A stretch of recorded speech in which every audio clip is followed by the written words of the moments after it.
Get ready, because you about to be an ATLien.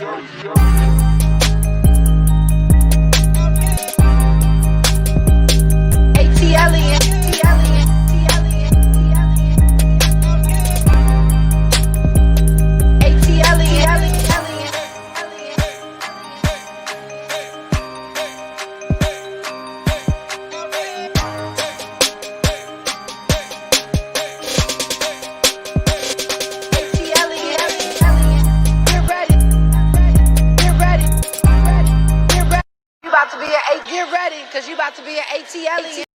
Get ready. Dang, get ready. I'm not ready. Are you ready? I'm not ready. What's up, squad? What's up? Welcome.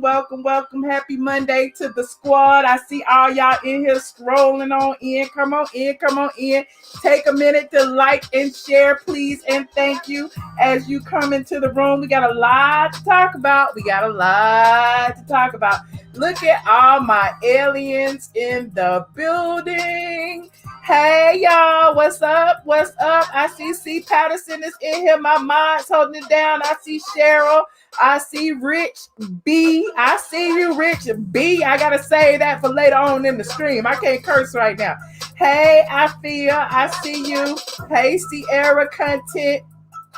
Paulo said he is ready. He is locked and loaded. I see y'all, Toya and Gray, sickle but not broken, Druzy, Regina, all of my squad, Miss Kiki. Who was the first in the room? I don't know, but we do have a new member, Curtis Cody, welcome to the squad. Also, thank you so much, Keisha, for that early pre-show super chat. You know, we appreciate all the donations around here. It goes to a needy cause, honey. My platform is needy. Each and every time you super chat me, you are feeding the needy and you are helping me get inspired to come in live in front of y'all, because y'all know I am camera shy and money makes me dance, honey. Bands make me dance, but I digress. Now, you may notice these people behind me. I think there's Andy Cohen, there's Candy Burris, and there's Nene Leakes, there's a lot that's been going on today. It started in the wee hours of the morning. Look, let me change I have to change my background. Hold on, let me change it. Where it go? Oh Lord, I lost it. Oh, here it is. I think I can do this one. Maybe I do this one. Okay, so it started in the wee hours of the morning this morning. Y'all may have known it wasn't the wee hours. Probably I wasn't awake yet. I think it might have been like 9-ish because I got up at like 10-ish. And Nene Leakes hit the Instagrams.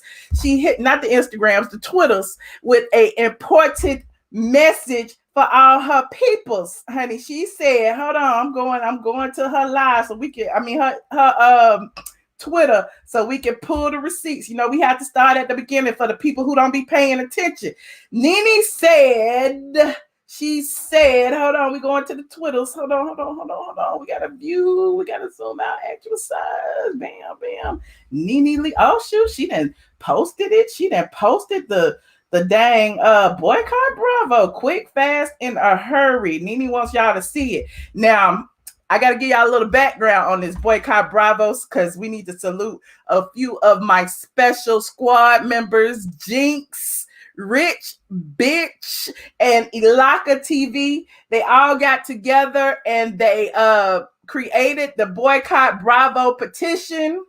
And it's been, out since probably early this summer when all of this came about, when we heard that Nene Leakes was in negotiations and things weren't going very well. So we have been actually breaking down everything that's been going on all summer long. So if you are new to this channel, you should go back in the RHOA gossip playlist, honey. We have been talking about it. Some people are acting like they don't know what's going on. What is going on? Why is Nene so upset? Why does she want to boycott? Well, apparently there has been some unfair treatment going on behind the scenes. Now, I don't expect her to tell y'all each and every little thing because it ain't for the public to know. It's for her attorneys to know and for her attorneys to tell the Bravo attorneys and for them to work a deal, whatever that is, cut a check, make her go away, make her shut up, whatever the case may be, beg her to come back. I don't know. But she has said quite a lot, even though she hasn't said,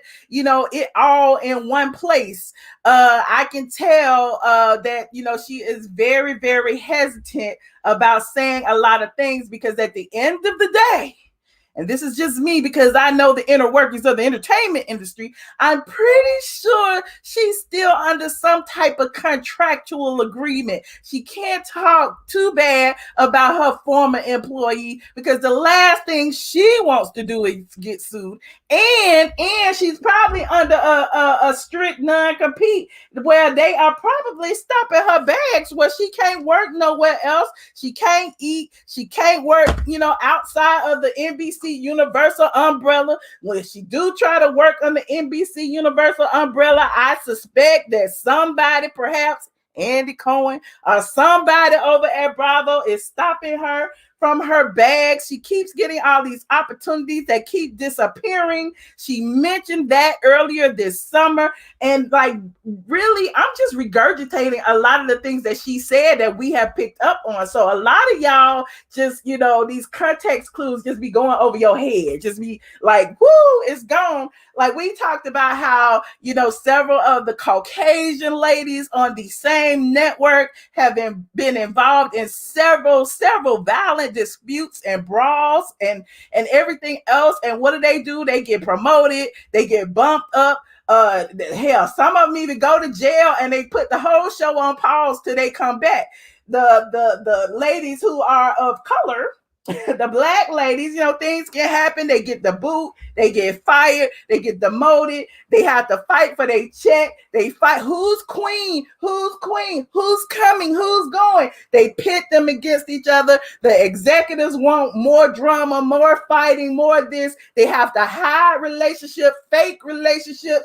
They keep demanding all of this of them, like dance for your check, and these other ladies don't get all of that. So when we see, what happened with Nene and her contract breakdown and the things that was happening and how disappointed she was that she was one of the people who helped build this brand for this network all of these years, there were other things that, she said tonight while she was on with Ben Crump. And, I have to mention that she went live earlier with Attorney Ben Crump to hash a few of these things out.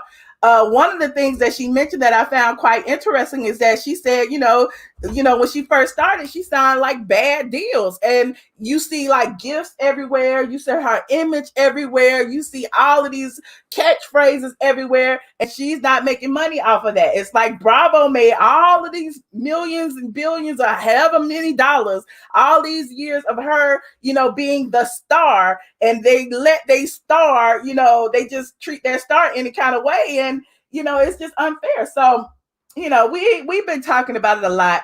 We also talked about how at the beginning of the Black Lives Matter movement earlier this summer, how the ladies all were supposed to get together and present something to Bravo, because they were the first all African American cast. And for those of you who don't know the history about that, y'all remember Kim Zolciak, who, we affectionately call KKK Kim around here, was kind of given the boot off of the show when all of the ladies banded together because she refused to film with them. She would show up late. She would bring all of her family on cast trips. Her husband would come to girls' trips and intimidate them.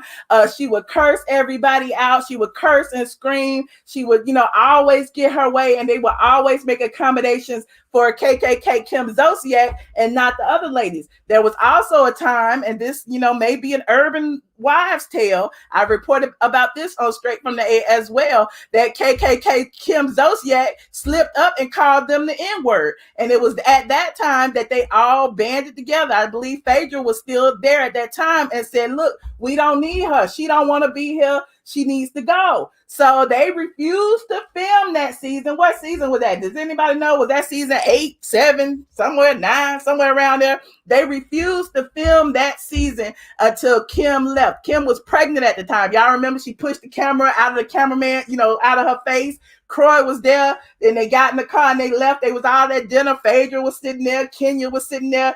Y'all see it, season 5, season 6. Okay.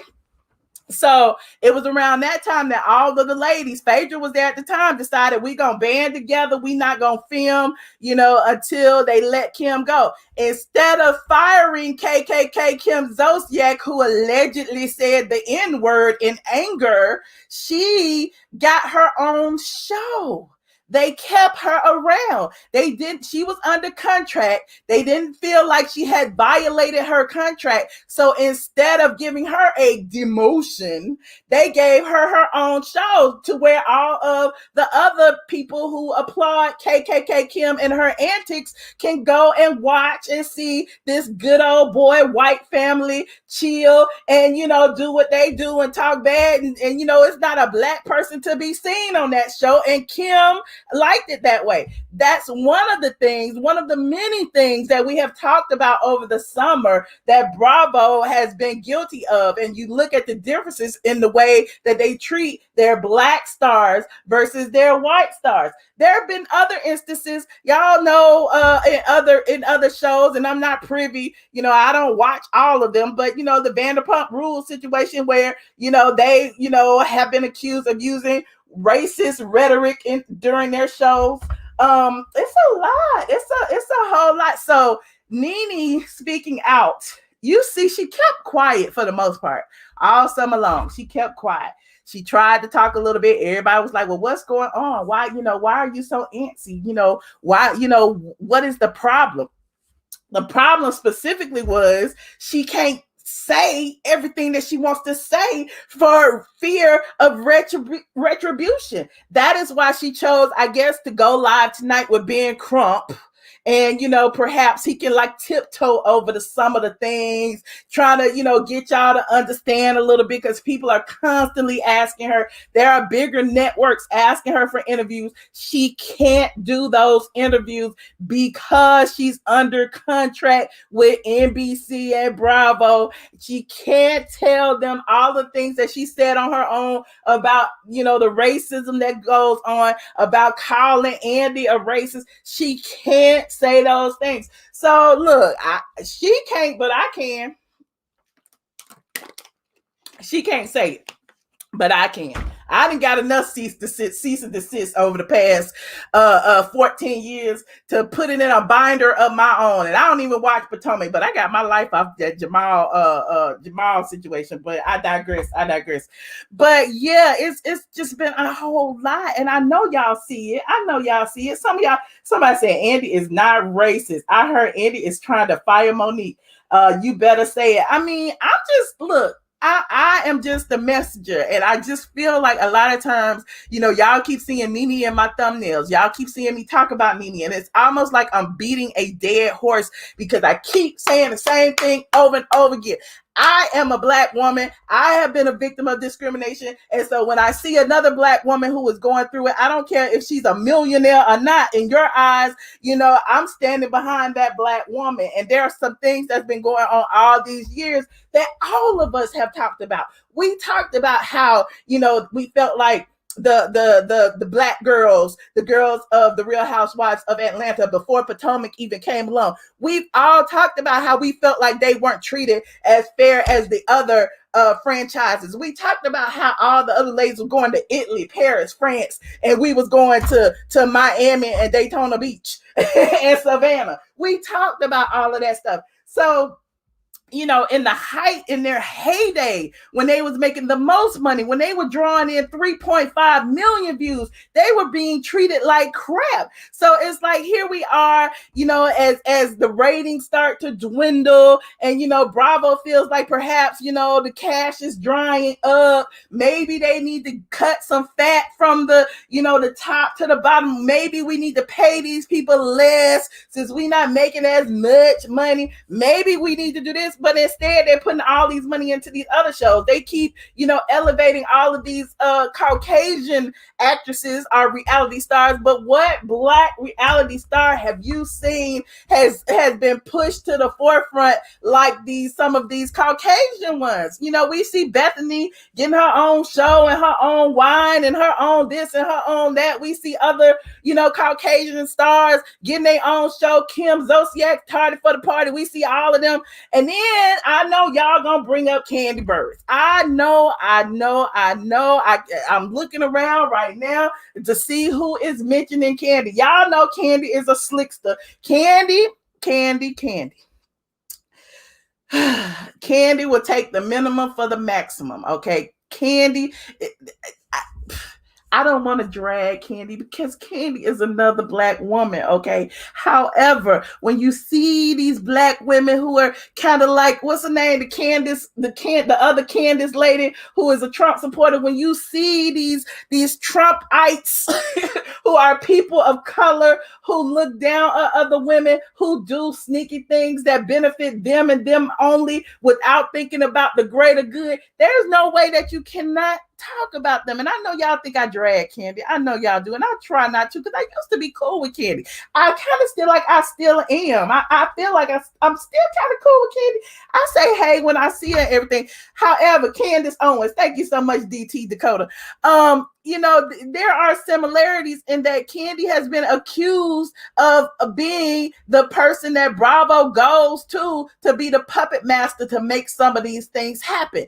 And, I got a tip early this summer, okay, and I told y'all about it, that, there was this group text going around and, the ladies were all going to Bravo for the Black Lives Matter situation, being the black cast. I digressed when I was talking about this before, but being the all black cast, they were going to ask for some things to be put in place as an all black cast. And they felt like they should go to Bravo together. However, in the midst of them even starting this conversation, it was determined, at least by Candy. Candy, just went ahead and said it. Well, I mean, y'all talking about going together, but I got to be honest, I've already done it. So Candy went outside the group and asked for a list of things without even getting their input on it. Allegedly. Allegedly. And, because of that is one of the many reasons I suspect that she had been labeled Candy Cruz over the summer. And it wasn't just Lanithia that was referring to her as that. It was several of her castmates. However, since they're still castmates and they know that Candy is good with Bravo, they try not to ruffle no feathers because they don't want their check messed with. However, you got Nene out here in the wind, speaking for everybody. And the reason why I know a lot of y'all like, well, why do you support Nene so bad? Why are you always, wearing this stand hat for Nene? Because I've been there. I've been that person who had to, take the hit, after when they stood up for the greater good for everybody. I've been that person. I talked about it. It's a video on my channel right now. I was fired from a 6-figure gig from the Georgia Lottery for speaking up about racism and injustices that I saw with my own 2 eyes. So when one person does that, I mean, look, just call it my discernment. I feel like there's a lot more that she is not saying. There's a lot that we have seen. I'm sure, even if she was the highest paid housewife on Bravo, she is not the highest paid housewife on the network. There were pay disparities because, of her race and her color and her gender. There are a lot of things that go on behind the scenes that we are not necessarily privy to. However, you got to be blind as a bat to sit there and be like, oh, fuck her, fuck Nene, she getting paid, she getting this, she getting that. All the things that y'all see put out about her are by design. You don't think that NBC and Bravo is powerful enough to send stuff to the blogs and make a person look a certain way. You don't think NBC, Universal, and Bravo, have they little people in the comment section swaying the opinions of people. I've been in this game for a long time. And when they are ready to smear a reputation, they know how to do it. So when you see a lot of people saying some of the same things, and you wondering where the hell is this coming from? Where is it coming from? It's because a tipster sent it to them, and they're not smart enough to sit there and I'm sorry, people sending me texts in a minute. They're not smart enough to go and use their journalistic abilities to dive in and investigate. Is this tip really legit? It's so salacious. They just run with it. Oh, Nene cracked a tooth. Oh, Nene slapped somebody. Oh, Nene spit on somebody. Oh, Nene do this. And when you think about it, you think about all those different rumors and where they come from and how. And then you look at people like Kenya Moore and her friendship with B. Snot, and you look at B. Snot and him talking about how Nene was on drugs and Nene was doing this. And so it's like, some of these women are being used as pawns by Bravo and the powers that be to, create a narrative about they star players so that all of y'all can sit there and say certain things. So, I'll be the odd man out.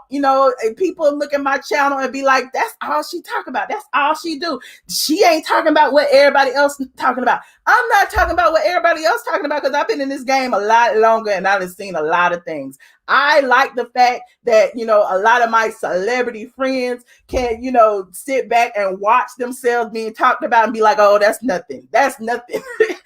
Because they know that the people that don't like them are going to believe what they believe. But I am the type of person that if I know the truth, I'm going to tell the truth. That's just how I am, whether it's good or bad. Sometimes the truth isn't very entertaining. The lies are. So, y'all would rather believe a lie than the truth, but I'm going to keep talking the truth. Now, shoot, I don't even know what to say no more. Did I show the text, the tweets? I was running my mouth. So she put the petition in there. She put the petition that was created by our squad members. And here is exactly what she said earlier this morning. She asked the people, y'all ready to start this boycott yet?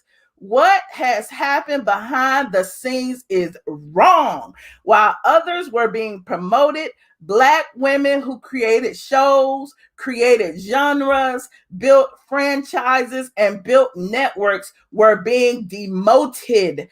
Turn off your TVs.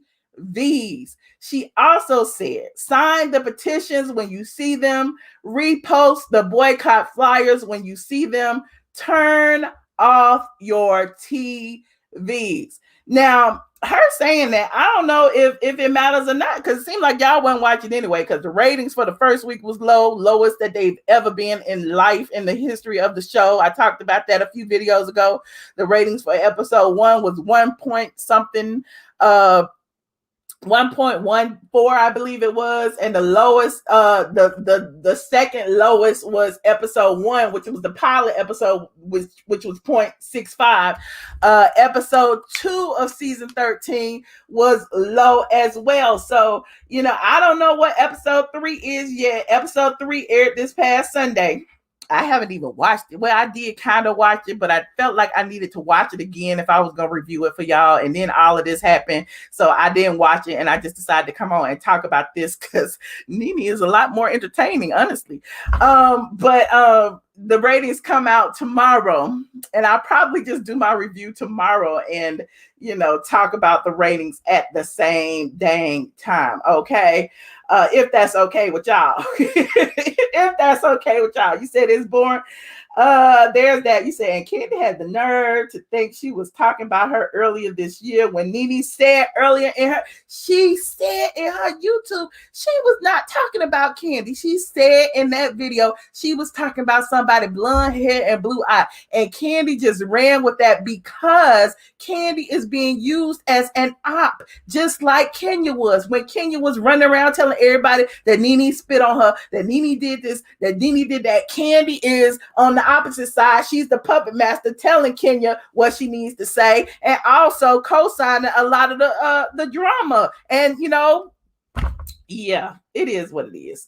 Candy was trying to use Nene as a storyline, what you said, because if you notice, Candy and Nene wasn't beefing during the season, and then Candy tried to use that during the reunion, and everything they talked about at the reunion had nothing to do with what was going on during the season. They brought up the Wendy Williams situation. They brought up, it's like, what is going on? I probably would have hung up my computer too. The original mermaid, welcome, Duck Butter as a member. I see a couple of new members in here. Shout out to y'all. You said it takes the whole cast. Bravo is using Candy. Okay. Candy and Kenya deserve each other. Neither of them are bringing in the ratings. Okay. Shout out Morgan Maroney.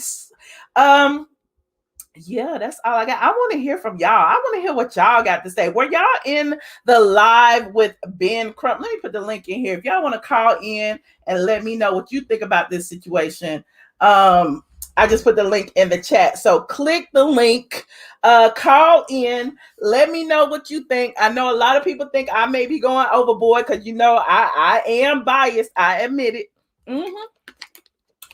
But I'd rather be biased than a flip-flopper. I'd rather ride or die than be a flip-flopper. If you come over here, you know what you're getting. You don't come over here one day and I love somebody and come the next day and I hate them. I love who I love and I hate who I hate.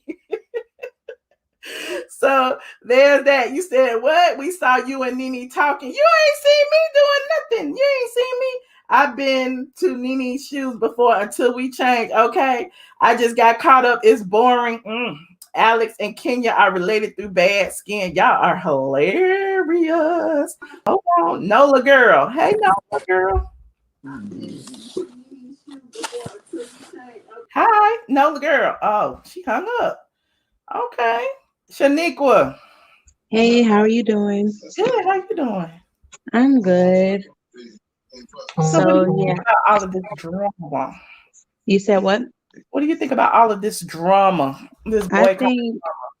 I think it's very necessary because, for one, we already acknowledged that without Nene, there is no show.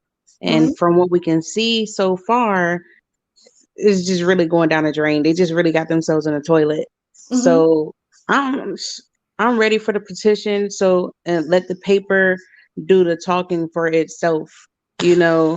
If that's what it takes for Bravo to see what she's talking about and what she's going through, then that's what they need to do, because it's really ridiculous that she even has to go to that point.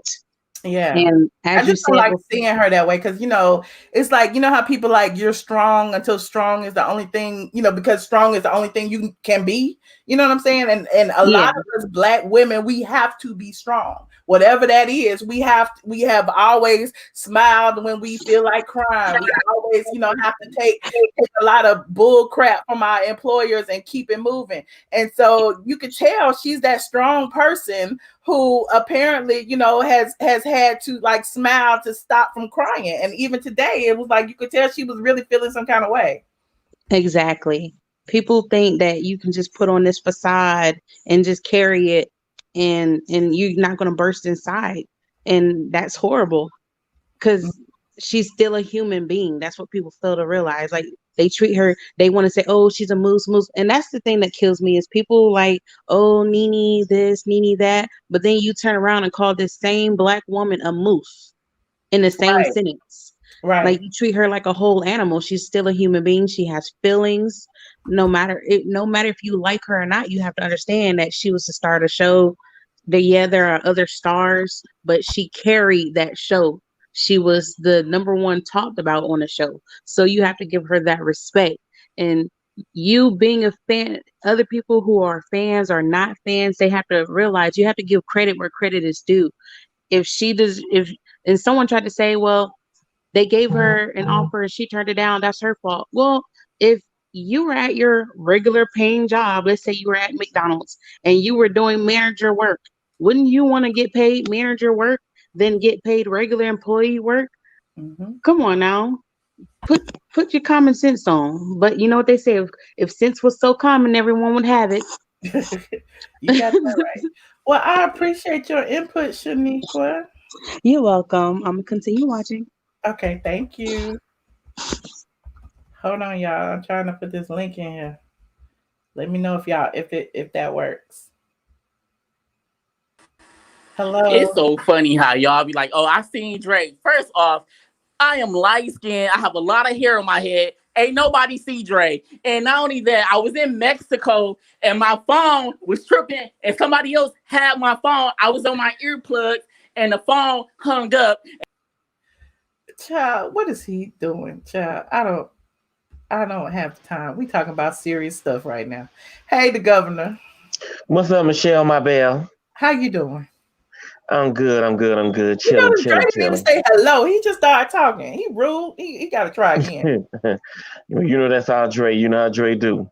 Mhm. But anyway, I was just chiming into what on the subject of the matter for tonight, and I wanted to say, with Nene, I think that girl named was Shaniqua that just got off there, and what she said is true. When you built the house, you know what I'm saying. Nene has built that franchise, and not only just have built that particular franchise for Atlanta. Nene has really been the forerunner for the Housewives in general for all of the franchises they have. Because when you look at it, they more so use the Housewives of Atlanta to even do press and interviews. It's very seldom that you see any of the other Housewives going out doing interviews, but they keep that Atlanta cast hot. Mm-hmm. And so, even with us as Black people, one of our downfalls is that we don't stand and stick together with one another. You know what I'm saying? If all those girls that was on the cast of the Real Housewives of Atlanta would stand together and say, you know what? If we can't get our equal pay and equal justice for what we do, and we've been number one for 12 years, none of us are filming. Then that will put the pressure on Bravo. This is our number one show. We got to change it. We got to do something different. You know what I'm saying? And you're right about their cash trips. Hell, they go on trips that I go on. You know what I'm saying? The Miami Remember when they went to, was it Belize or Barcelona, and they had them in that raggedy house, and they refused to stay in the house, and so they ended up putting them in the hotel later. Right, but that was with Nene. But look who took charge. Said, no, we're not staying here. Nene went and found them another hotel. And I think one of the best cash trips they went on, and that was like in a prior early season, is when they went to Anguilla. Now that was really, really, really nice. You know what I'm saying? And so the thing is that with us as African Americans, we got to stand together and stop taking down. So, I support Nene, but I'm gonna tell you this right here: that Candy Tucker, they need to bring Sager back. You know what? They need to give Candy something to do. I glanced at this episode that just came on Sunday, and I mean it's dead as a graveyard. So I don't need to watch it. No, you don't need to watch it. I mean, it lacks luster. It is. I will say this right here: whoever did the casting for Bravo failed. This season right here was a total flop. I like the little drama that Drew is trying to bring, but in all actuality, would I have changed Drew out for Eva Marcel? No. Because Eva Marcel, her and Portia going at it, it did bring some fire to the show. Drew don't really have a whole lot of drama with her, but she has it on social media with Kenya. But we need her to bring that to the show. You know what I'm saying? And that LaToya girl, she's just a misfit. I mean, you know how when you got a group of friends and then somebody try to bring somebody else into the circle, and you just like you trying your hardest to gel with them, but it's just like they just don't fit. Drew Sidora, LaToya, and the other girl Fallon, they just don't fit. You know what I'm saying? Look, that's what my source was saying all summer long. I kept on telling y'all that. Y'all heard me. I believe you. I'm telling you, they just don't fit. Now, when you go back and look at season 12, Eva fits. You know what I'm saying? the one who throws shade and delusional. She fits. Marlo fits. You know what I'm saying? The only element that they was missing was Phaedra, because see, Phaedra gonna give Candy something to do. You run around here all this drama, and that's why Candy wants to play the like, you know, only thing that she's doing is creating businesses, securing bags, and that's it. And she don't really want the drama with her. She'll start it with other people. You know what I'm saying? But if they bring Phaedra back on the show, that's gonna give Candy something to do, because Candy's storyline was hot that season when it was her and Portia and Phaedra in it. You know what I'm saying? And that was about the hottest season Candy have. Now bringing up this stuff about child support, Candy don't even need to be looking for no child support. You know, all the money she got and them restaurants and that half-cooked chicken at OLG, she really don't need it. You know, I'm telling you, Michelle, they missed it. Whoever did the casting for this season needs to be fired, because it's only gonna get worse. You got 2 episodes and the ratings have dropped, and I think the ratings this week got lower than the ones the week before. Wow. Oh, one other thing too, and I heard somebody say that they about firing Monique from Potomac. Well, they're gonna fire Monique from Potomac. They need to fire Teresa from Jersey, because Teresa got in an altercation as well. You know what I'm saying? And so that's what we got to stand up and say, hey, we will not. If you gonna fire our sister here, then you need to fire that chick over there. Right is right and wrong is wrong. It's enough with Black people. Okay, we're not standing up for our people and standing up for our rights. I mean, and then we don't want to say nothing about it because we too scared. They were scared that we're gonna lose the money we got. Well, they ain't paying you nothing, no way. Yeah. You know, but one thing about I do know about when you deal with Caucasians and when you're an intelligent Black person and you could get on their level and play the game better than they can do it, they become very intimidated. Nene should have had her own show. If Kim could get one with her tribal kids and that dry story. You know what I'm saying? Nene should have had one, and Nene got enough stepsons, and her and Greg got a son together to where Nene can have her own show, The Fabulous Life of Nene Leakes, you know, whatever you want to call it.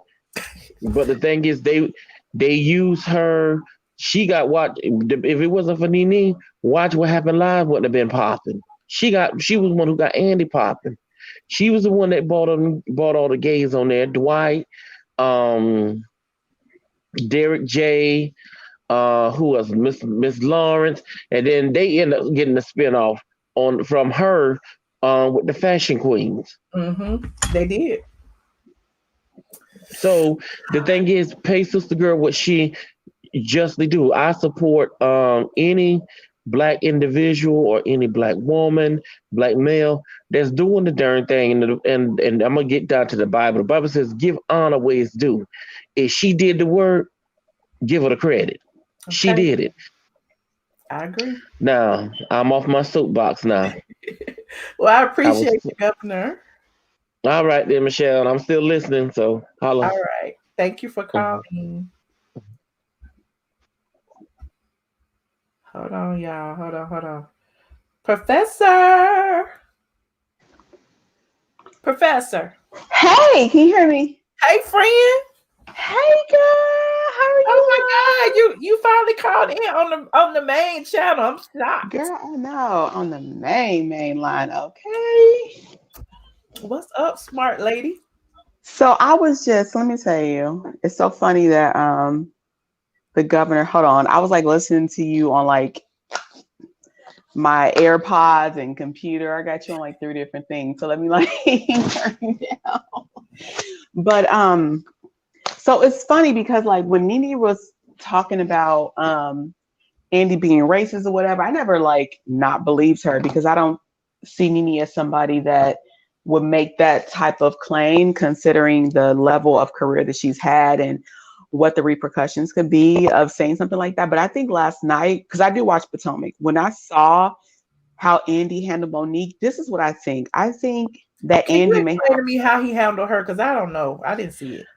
So like, okay, so she had a physical altercation with Candace. Candace is one of those like really mouthy chicks. Now, mind you, I'm not a physical person because I have too much to lose. Monique also has a lot to lose, but I think that it was just a whole bunch going on. It's hard to explain, like if you don't watch like the Potomac franchise or whatnot. But basically, he was like trying to check her. Like he was asking a question about like how, like, well, how are the husbands acting now that like you guys make all the money? And like Monique had to check him, like this little check, she literally called Bravo's check. This little check ain't nothing compared to what Chris makes. Like his portfolio is great. And Andy was like, oh, but that's what he used to make. That's not what he makes now. Oh. She's like, oh no, he does great. And so when she said that in his reply, I finally got what Nene was saying. And I looked back at like how the Jersey Housewives was acting. I think what about what Peter said the same thing? How Bravo, well, the black shows are built to tear the black men down. That's how Peter said it. Yeah, and he was like, they make all of the husbands look like they ain't shit. Like all these women are making more money than these husbands, but these husbands are supposed to be professional athletes or former businessmen or this and the third. But you know, because they pay them so much money, all of a sudden they put the husbands in a position like to emasculate, whatever the word, you know what word I'm trying to use. Correct me. But you know what I'm saying? Like they try to, you know, take away their masculinity by, you know, making the wives, you know, the head of the household. I think so. And I also think like if you look at like Monique and Nene are two different people, but I think what Andy's problem is that he has an issue with black women who either don't need the show because they really like, it's like he almost want black women to grovel at their feet, like be thirsty, like, okay, I ain't gonna claim, I'm not gonna shout out names because I know we got different, you know, cliques on here or whatever, but he wants like black women to like really need them and be willing to like do whatever to like be on Bravo. And like Monique makes it clear, like, I'm good without this check. This check is basically like gas money for me, basically. This is how she pretty much checked him. And so I think that like, he looks at her, and if you think of everybody on the franchise, the two people who don't, in the Potomac, the two people who don't really need it are like she and Karen, right? And but especially her, because Karen had like some issues going on. And I look at Nene and I'm like, so he knows that Nene's a big personality. She's had like success in like Hollywood. And so I see what she means. Like I've experienced that in my profession in law and in academia, where it's like a certain group of people will be good with you as long as they feel like, you know, you're the brown girl that like, you know, doesn't shake the table. Like you don't question anything. You just kind of go with the status quo. You don't challenge anything. Like you make them feel like, you know, you need them or something like that. But like when you're like this person that they know that like you can succeed without their help, they start treating you differently. And I think that that's exactly what Nene meant when she said that he was racist. It's like, people think racist is just like people just have blanket racism. No, there's different like levels to it. It's like some people like black people to be like, they like their black people to be like subservient, right? And so when you have a black person that like knows their worth, knows their talent, makes certain demands, challenges the status quo, then you have an issue with them, quote unquote, they're not staying in their place. So it's like last night seeing how Andy reacted with a different housewife on a different franchise was like so eye-opening to me in terms of like what Nene meant when she called him racist. Like that is a form of racism, right? Like you only want your blacks, as Donald Trump would say, if they can be subservient, like if they need you in some way. And like Monique definitely doesn't need them. And I don't think really Nene needs them. And I saw that she had a live with Ben Crump. I was trying to find out if it was on Instagram or what. But I got it. I was gonna play a portion of it, but yeah. Okay. Yeah, I'll watch it. But that's what I was gonna say. Like I find that a lot, like, you know, take reality TV out of like you know, I just don't want to call out like a particular racial group because you know I gotta be careful because you know, your girl got titles and shit. But some people, you know, they like their blacks to stay in their place, right? And when they feel like you can be successful without them, or when they feel like, you know, you're not playing the game, quote unquote, or you want to challenge the status quo, all of a sudden, like they got issues with you. And so I'm seeing what Nene is saying. And so I'm just going to say that I really hope and pray that Nene will have all of the success that she deserves, regardless of whatever you think about her personality.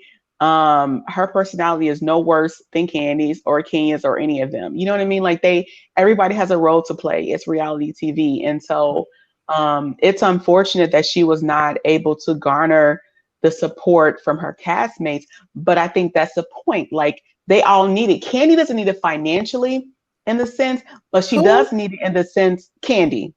What? So you don't think so? I think this is how I think she needs it financially. She needs it financially in a sense that it keeps her name out there so that she can keep creating like businesses for herself and Todd and Baby Ace and Riley and Blade exactly. If she was not on that show, none of her businesses would be as successful. She would not have people wanting to sell sex toys in that multi-level pyramid scheme. She would not have people going to her restaurant if she wasn't promoting it all the time on the show. So yes, she needs it just as much as y'all say Nene needs it. Yeah, she does. And I think people think that she doesn't because like she apparently was wealthy before Bravo, but obviously she has other, I don't, who knows? Like that whole like people's net worth, like I don't even know how they come up with that. And like unless you like have access to someone's bank account, like I don't even know how you come up with that number, to be honest. Right, but that's my point. Like that everybody keeps saying that about Candy, but I'm like, I don't look.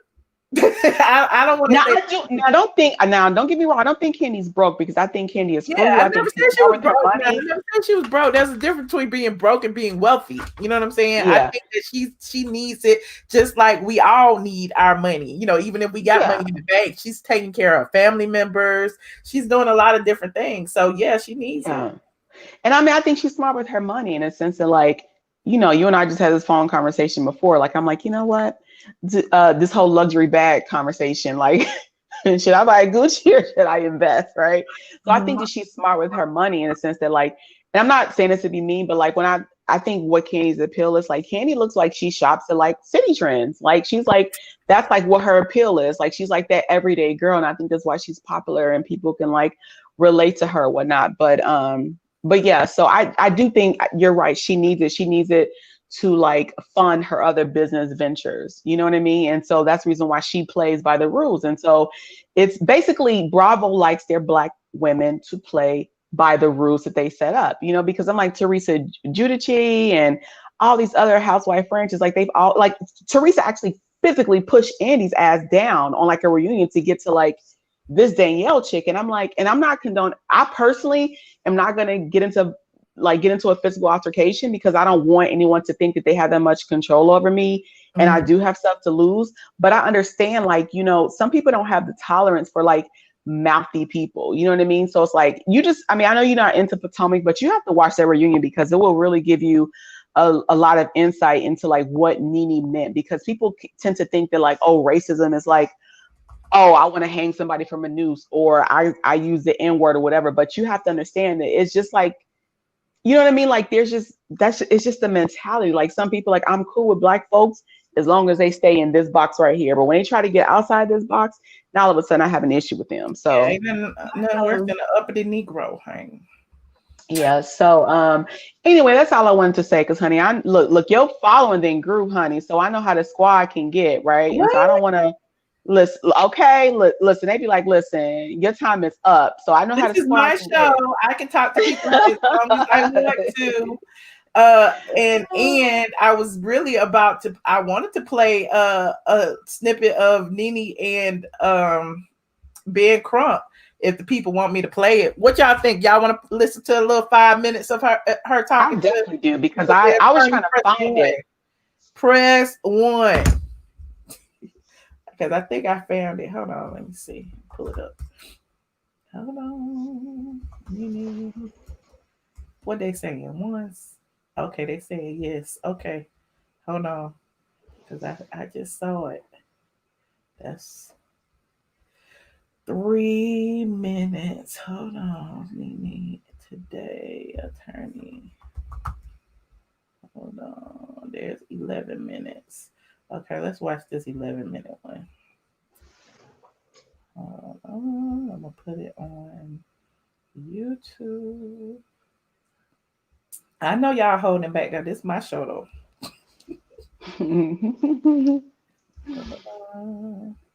So let me see what they were saying. So many things happen with Black women finally starting to get their attention and recognition, whether it's Breonna Taylor in the social justice realm, whether it's Vice President Kamala Harris, becoming the first Black woman to be vice president. So, you know what? I would also say that all the years that I worked on the show and our when I worked on Real Housewives of Atlanta, when we were, our ratings were the highest in the franchise. All the housewives, all the white housewives of Atlanta was the highest. Real Housewives of Atlanta. Real Housewives of Atlanta. Okay. And there would be the different awards different reality shows, and even if Real Housewives, if we were, I can't remember how many times the show was nominated. The Kardashians always won. Our Black ass never won. Never won. We never won. And when I came out as the breakout star, and Kim Kardashian, I was the Black girl on Kim Kardashian's gang. Kim always made way more money than I have. I mean, her money was way longer than mine. Well, you bring up a very interesting issue, and I think we should talk about it. We have about 20 more minutes, so let's try to get everything in, Nene. Your fans don't want you to hold back. They want to hear Nene. And Brian Freeman, an incredible attorney who really represents a lot of great Hollywood talent, is arguing, saying that, hold on, this just isn't fair. We need to really make sure that we're talking about pay equity. And so a big thing that came up in Hollywood was the gender pay equity between men and women. And it was mostly a white woman's issue. But when you really look at it, Black women suffer even greater disparate treatment when it comes to gender pay than white women. And this is very fascinating to me, Nene, because it speaks who you are. My associate lawyers gave me an article that said TV writers circulate anonymous spreadsheets to fight gender pay gap. They said that executive producers working on shows who were white men made $25,000 to $30,000 per episode, while white women made $14,000 to $16,000 per episode. And they said women of color made $8,000 to $10,000 per episode. And so you see this great disparity, and they were all at the same studio working on the same shows. And so it speaks a lot to what you're saying about there is this inequity when it comes to how you are dealt with professionally, how you are paid professionally, and so on and so forth. So I want to talk and have you touch on those two issues. Number one, the pay equity, and then number two, the professionalism of how you were treated versus your white counterparts. How I was treated in what respect? You mean on set? Behind the scenes. This is a chance for your fans. No, I was just meaning what you mean, like how I was treated in what way are you speaking? Because for the last few seasons, it's just been Black on this set. But when my white counterpart was on my particular set, there was definitely a difference that I don't think people always see because it's behind the scene, okay? And if you start speaking about the shows across the board, then there is a great difference because when my white counterpart was on set, I mean, shit, I think all these girls can speak to that. I mean, they oh my God, I mean, they come and go when they want to. They curse out people. They do whatever they want to do. I mean, if we cuss out anybody, we're an angry Black woman. So we can't cuss out nobody. I mean, if we cuss out somebody, I mean, we are, it's just different. I mean, you say one cuss word and you are just angry, bitter, you are horrible. They can cuss all day long and they just got up on the wrong side of the bed this morning. So it's just different. Yeah. And you never put hands on anybody or anything like that. Listen, you watch these shows across the board. I can give you example after example. You have never seen me in a physical altercation on this show, all the years that I've been on this show. Now, you have watched physical altercation after physical altercation on this show, black and white, okay? Now, I grabbed my cameraman's shirt. It was never anything serious, ever. He never thought it was anything serious. But listen, I'm on a show, so I'm not going to try to change any of that. I should have never touched his shirt or anything. Although he never felt it was anything serious, I never felt anything serious. The show, play it however they want to play it.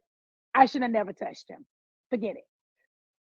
They have altercations on this show where people are going to jail. I ain't never went to jail touching nobody doing none of that, okay? They go to jail, they still at work. They go to jail, they grabbing people butt, they still at work. You know, I ain't grabbing nobody's ass. I don't even want to touch her ass, okay? That's how it is. And these people still go to work. They taking each other's hairs out their head and they still going to work. So listen, the treatment is different, okay? That's just what it is. Yeah, and I was talking to Attorney Brian Freeman, and this is a more sober aspect of the reality shows. He was informing me that in the last 5 years, there have been 56 suicides. And a lot of it is how they try to pit people against one another, and people don't even know what's going on behind the scenes, but they're just trying to build ratings up. And one of the things is you try to say, hey, you know, we don't want to make somebody feel so dejected that they go and feel like they got to take their own life. Can you speak to some of that reality? I was shocked when they said 56 suicides from reality TV personalities. You know, it's tough. I can tell you that. I have definitely gone to my executives, and this is another thing that the fans who are watching don't know. I've gone to my executives several times and said, I don't want to be the villain. Why are these people ganging up against me? Why? Can you go to them for me and say, listen, I don't want to fight. I don't want to argue. I will apologize to everybody if that's what I need to do. I will make amends with everyone. And they will not do this if you guys go to them and say, Nene doesn't want to do this. I've gone to them and asked for help time and time again. And that's something the viewers don't know. I've gone and say, help me. I want help. Why? Help me get back in with them. I'm willing to talk to her. I want to talk to her. I want to work it out. Can we work it out behind the scene? Can you help us work it out? Yeah. And talking with Attorney Freeman, he talked about some of the toughest fights are when you dare raise the even slightest hint of racial discrimination. He successfully represented Gabrielle Union and many other white stars and so forth. But he talked about how challenging that was, how the network seemed to almost be arrogant in their position when they deal with Black stars and Black personalities. Why? You know, is that what you found, that the network talks down to you at times when you try to articulate a perspective? They sure ain't been helpful. I have definitely asked for help. I have asked for help multiple times, and I have not gotten it. I can tell you that. I have gone to everybody. I have sent emails. I have asked time and time again to help me, and I have not been given help.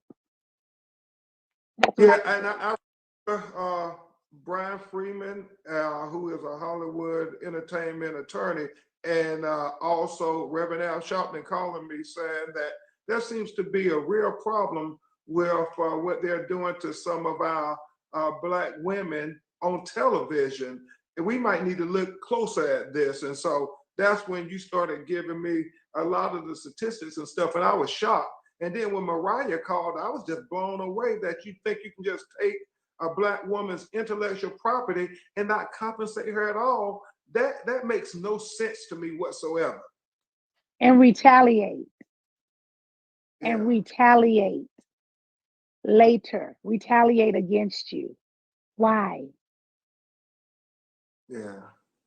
And so that's how the struggle is, not just in the corporate boardrooms. I will tell you, these last 4 years or so, I have had many corporate executives calling us where we have bought discrimination claims against banks. I mean, it's gotten out of hand, and maybe this is a larger part of society that's happening. And so you staking your claim, if you know, so much of what happens on television affects our subconscious minds. I never forget what Malcolm X said, that, you know, one of the greatest, most powerful drugs ever created was television.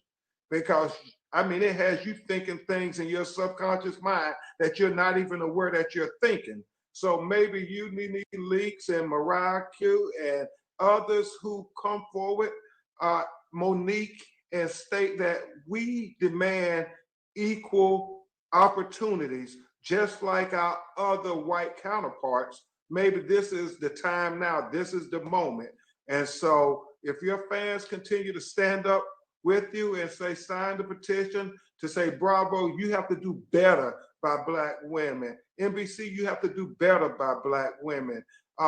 You know, television corporations and Hollywood, you have to do better by Black women. Maybe if we can show solidarity.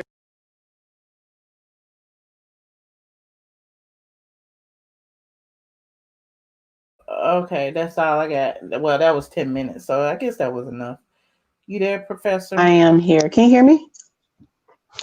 Yes, So hey. I have a question. Bravo was on air in 2012 and 2014, right? So you know what happened in 2012 and 2014? Trayvon Martin, a 17-year-old boy walking in his father's neighborhood, was murdered for wearing a hoodie. In 2014, Tamir Rice, a 12-year-old child with a play gun playing cops and robbers, and Toni Morrison spoke about this before she died, was murdered. Babies were murdered. And I am not in any way trying to minimize the death of Breonna Taylor, because I think it's just as tragic, because her life was just as precious and it was taken away unjustly. But my question is, why all of a sudden now jump on this Black Lives Matter train, Bravo? When you're okay with seeing babies be murdered, like a 12-year-old because they were accused of being racist by their star player. So what better way to prove they're not racist than to run a Black Lives Matter storyline? That's my point. That's my point, is that it's exactly, they were accused of being racist. At the same time, it's topical. You have all of these corporations, you know, trying to fall in line, because all of a sudden it's like the thing to do to like actually care about like social injustices, as if it hasn't been going on for like centuries. So it's like, you're okay with a 12-year-old child being murdered and you don't bring the spotlight to that. You know, it's like there's something wrong there. So that's exactly what I was going to say, is it's because Nene brought it to light. And I know people feel, you know, first of all, shout out to my fellow legal eagle, Benjamin Crump. He is doing the thing in civil rights.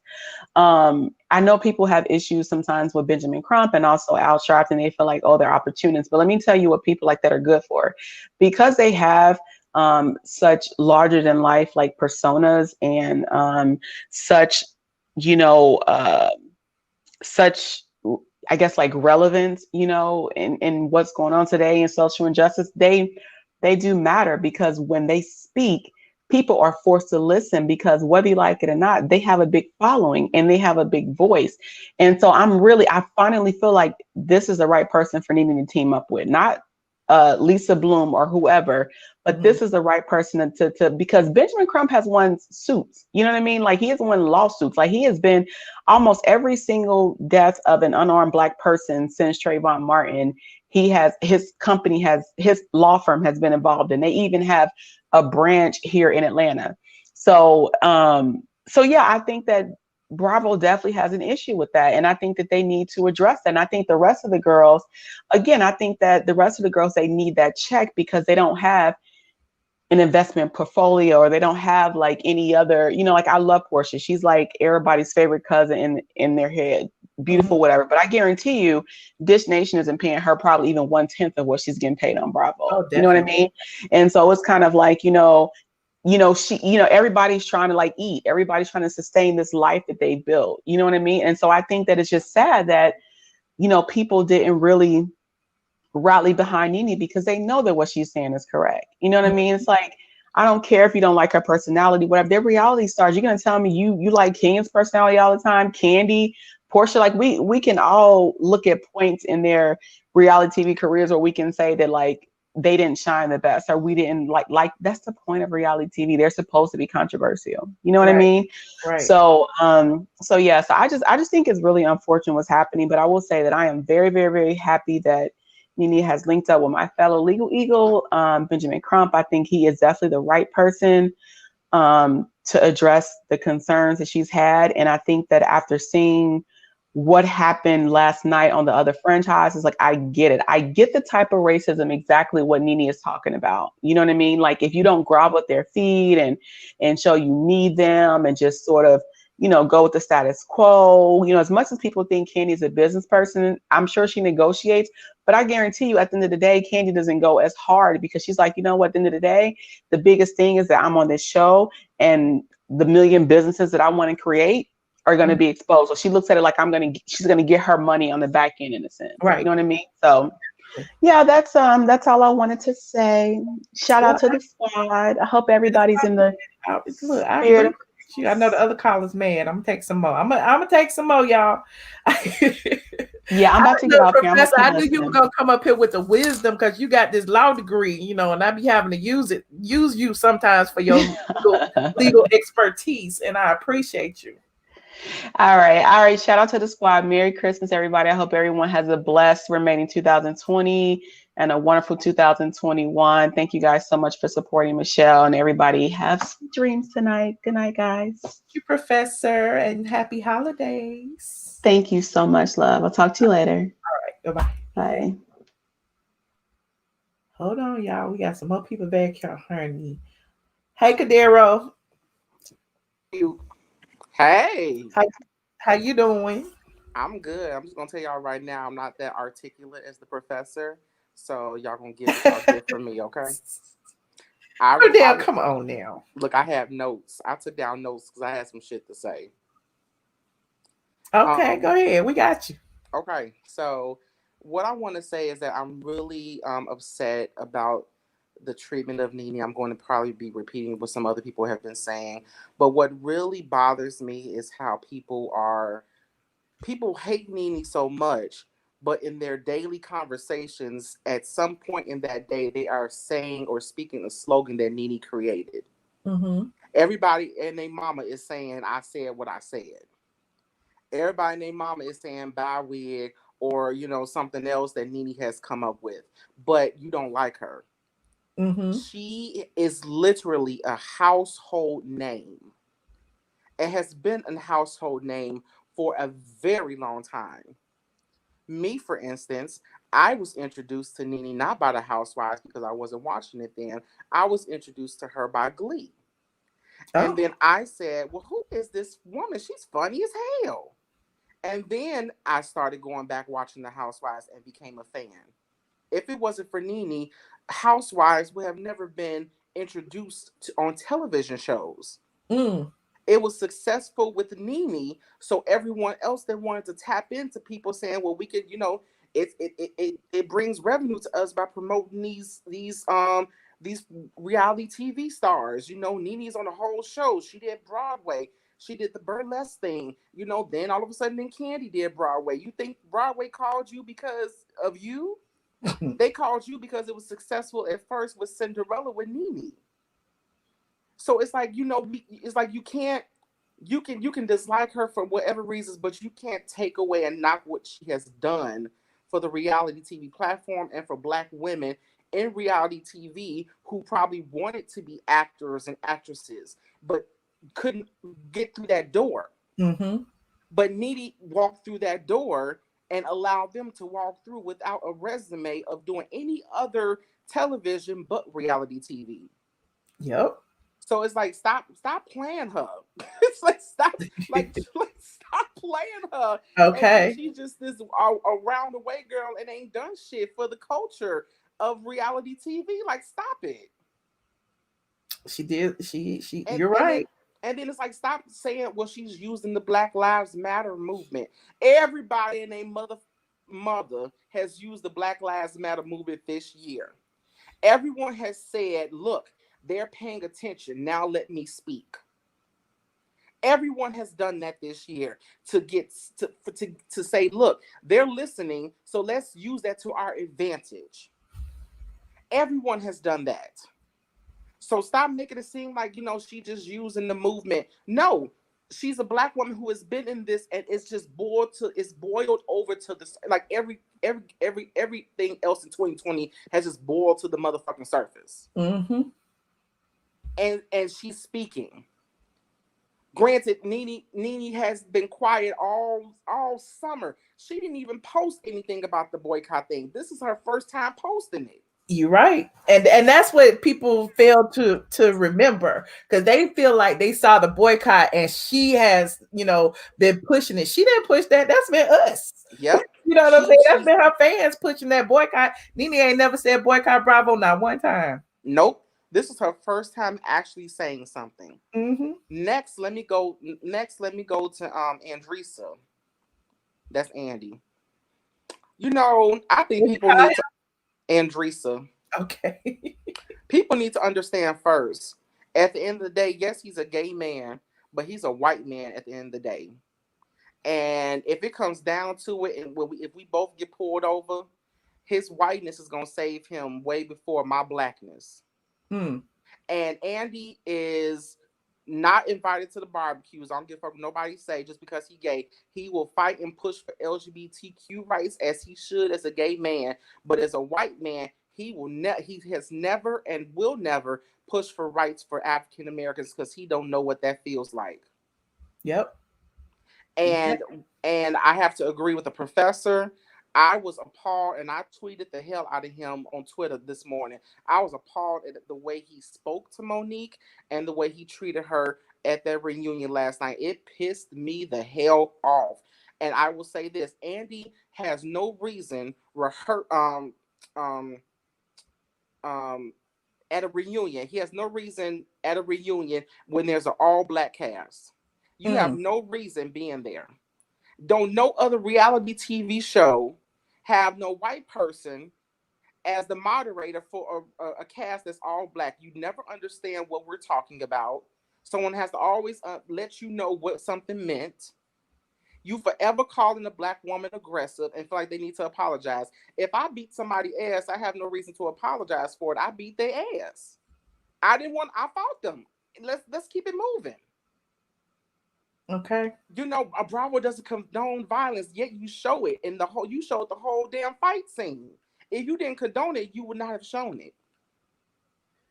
I mean, when I tell you, I'm not going to go in deep what he did to Monique, but he literally was calling Monique a liar, and Bravo was showing the footage to clarify everything Monique said. Then he went to What Happens, Watch What Happens Live, and still tried to defend the lies he told on Monique. On Monique. I truly did not appreciate the way he treated her. And I'm sorry, a black woman needs to be the host of these reunions when it's an all-black cast. It don't need to be your white ass. It doesn't. Okay. It just doesn't. Like, I don't understand how you're a producer and no, it needs to be an unbiased person. Okay. And that's how you really feel, Cordero. I'm sorry, I'm heated. I was heated today at work and training. Listen, I was like, get me out this class. I got some shit to say. And well, I appreciate you, Cordero, and congratulations again on your new gig. I got one more thing. I got one more thing and I'm done. Okay. The last thing about the whole boycott thing and how, black people don't stick together. I think people forget how everything that has happened in this country where black people have gotten justice from it was not easy. It was not easy. Rosa Parks didn't sit on that bus and it was easy. But everyone stood behind her. And when Rosa Parks needed to be fed because she lost a job, we fed her. These black women in these shows have way more power together than they do individually.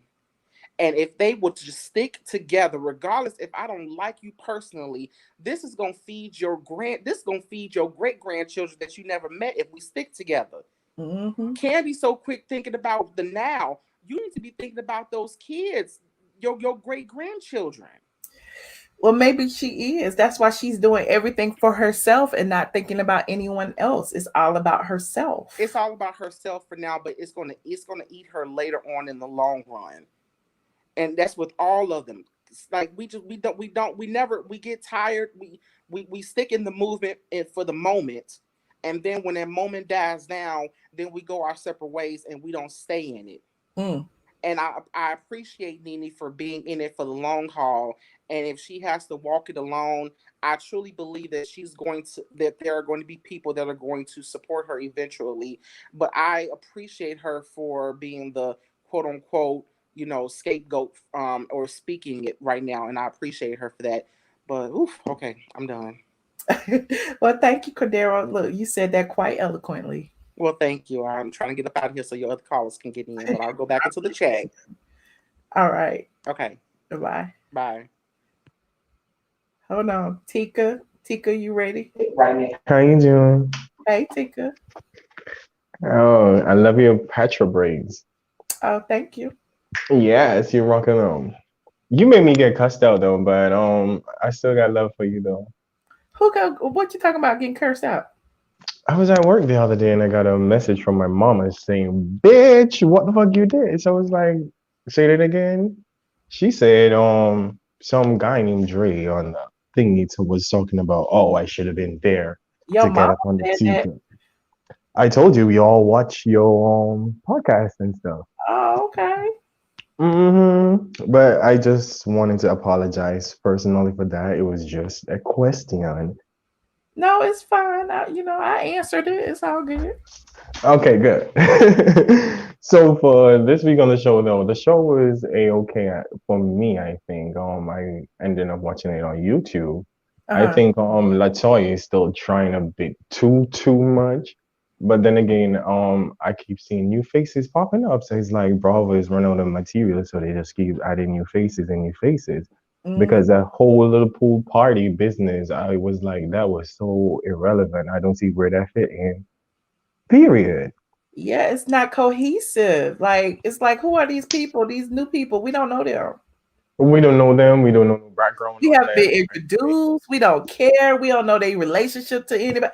It's just weird. It's just like they just popping up. Here go my new friend. Exactly, and I'm still waiting for Miss Drew to pop out some lube or something and start giving it to rough. But she is like she love it rough, so she just keep riding it rough. I Uh-uh, still not not riding it rough. understanding. I still don't understand like where she's coming from. Yeah, she needs some lube or something. She just keep giving it rough. Like slow down. Okay.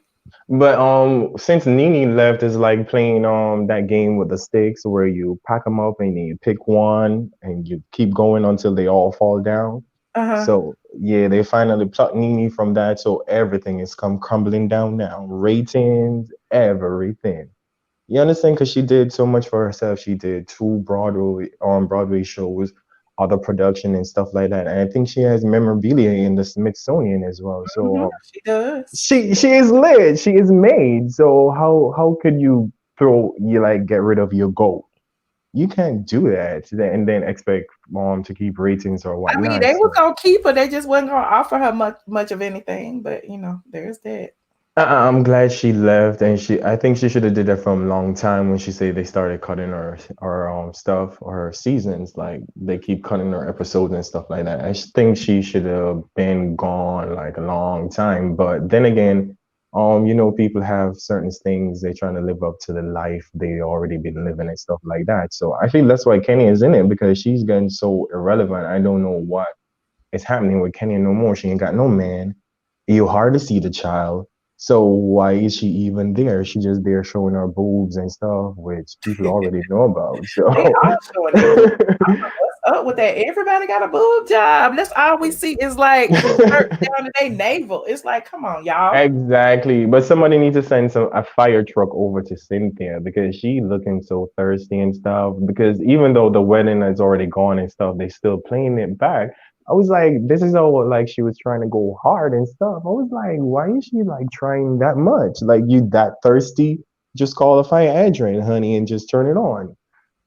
That Okay. was whack. So she was just keep going at the husband for the day 10, 10, 20, and stuff like that. And then they was in the highway. She was like, we can pull over right now and get married. But yet still, you're pushing the 250 guests and stuff like that. So I Oh, look, that I was so irrelevant, almost but fell asleep, child. at the end of the day, I thank you still for your content and whatnot. Thank And you. hashtag boycott. Hashtag boycott. Love your Petra braids. Enjoy. Did you sign a petition? I did. I sure Okay. did. You better. Yes. I love your Petra braids. Enjoy the rest of your night. Say Thank hi you. to every- I ain't seen Nurse with Nerd Nurse and Nerd tonight. I haven't seen her yet either. She might now. She's not back in the bed. Oh, enjoy. All right, you too. Bye-bye. Bye. Woo, oh, y'all calling in tonight, honey. Hey, Reese. Hey, Michelle. Reese. I love the sweater. I love the whole look. The whole look is real cute. Oh, I'm gonna try to stay in my 3 minutes and play connect the dot. So let me start by saying I loved how Nene paced herself today. I think for me, it's one of her best interviews, and I love the fact that she kept referring to the fact that I have tried and nobody heard me. One of the other points that she pointed out was I didn't race to the top. I came in, I brought an idea, I built on the idea, I grew as the idea grew. And now that I've gotten to this point, I want to grow further, and they are not allowing me to grow. And I love the fact that she said, you know, I put grind in this. I didn't wake up, you know, one day and said, I want to be at the top. I put work in it. And I like the fact that she had the lawyer bring statistics of this is affecting people's real lives. Like there's people not here anymore because of the stress and the turmoil that the network is putting on them. This is where I'm going to connect the dots and quickly do so. One thing you've said all year is 2020 is going to be the year of revelation. And I was sitting here thinking like, wow, it really is. Because look at this. Janet Hubert came out with Will Smith and said they offered her 10 episodes and then she couldn't work for the remaining year. And so she turned down that contract. After turning down that contract, she did not work, period. 27 years later, we now find in our 2020, the year of revelation, that is what they offered her. She did not kick and scream. She went into a corner and she sat in that corner. Thank God for Nene, because Nene ain't sitting in the corner. Let's talk about Gabrielle Union. Janet Hubert didn't she wasn't quiet now. She was kicking and screaming. It's just that she was kicking and She screaming. didn't have the platform to. She didn't have the platform to. You know what I'm saying? Like she was blacklisted. We could say what it is. Well, I can. She was blacklisted. She didn't have the platform to. And Gabrielle, she was labeled as an angry black woman. My point, like I said, she didn't have the platform. Right. And it's easy to do away with us than to deal with us or to address us. You know what I'm saying? Gabrielle Union had Being Mary Jane. It was one of the highest ratings on that network's platform. They got up one day and decided they didn't want it anymore. They cut it off. Gabrielle had to fight for it to have a finale because they cut it off so abruptly and got a 2-day finale on Being Mary Jane. And that don't include moving forward from that show to going on NBC and then having to fight again because she didn't have black stylists or she didn't have black, assistants. You know what I'm saying? And even the manner in which she was spoken to. So that happened too. Nick Cannon and Mariah align, right? Both of them, creative rights. They got pitched off their own creation without even compensation. If that's not a problem, I don't know what is. You got Nene and Monique. Let's align them. What I said about Nene. Nene worked from the bottom, worked her way for the top. Monique said the same thing with Netflix. I did not just show up in this career. You offering me $500,000, and I'm not taking anything away from her comedic counterpart, Amy Schumer, but you're gonna offer somebody who hasn't even been on the earth as long as I've been working $2 million and offer me $500,000 and think that it's okay. It's not. So have several seats, and I'll go get my my Vegas. After that, Monique got Vegas, and she's been the first Black female comedian to have Vegas. They trying it, but we here, and we here to stay. You got Candy. I have nothing against Candy. I kind of favor Candy, but I need Candy to wake up because you fought all season last year to be number 1 when you were number 2, and then end up the season after to be number 5. You are now not a factor. You talking about baby daddy drama from umpteen years ago, when your child, whether she goes to college or not, is about to age out of child support. What are you talking about? I need you to play your position right. Dave Chappelle, the lawyer, Nene made a good point about them making her the villain. Remember when Dave Chappelle was at the top of his game, he decided this is not the route I wanted to go. They made Dave Chappelle a drug user. He was mentally unstable, and they slapped all these labels on him. And Dave Chappelle stepped away from the fame. But look at it. Dave Chappelle showed up and dropped 8-4-4-9 and blew it out the park. They are messing with us, and I just need us to be a collective group and show up and show out. Because you know what? We not here to take it. We tired. And I think if we do it collectively, we will win. And Andy, this is all I got to say about him. If you walk like a duck, you quack like a duck, and you swim like a duck, then you're a duck. So I don't care how much people want to say, oh, he's not this, he's not that. If you're doing the action that depicts something, then you're a part of it. You know what I'm saying? You can't say I'm not a part of something, but then you do everything that shows it. So for everybody that say that, I'm not here for it. When you decide to support us and really, like, if you're making this bread off of us, this money, these funds, you can at least respect us. You know what I'm saying? And that's bare minimum. But I have used my 3 minutes, and I thank you for your platform. You appreciate you. Ooh, continue looking with it. Beautiful. And you know what I'm saying? Continue telling the truth, and we here for you. We here for you. We here for Boycott Bravo. We here for Nene. She is not gonna fall flat. Tell Nene to go start a fans only so she could just talk to us. Not a fans only fans. Listen, no, it's fans only. Like, no, because you know the trolls gonna come.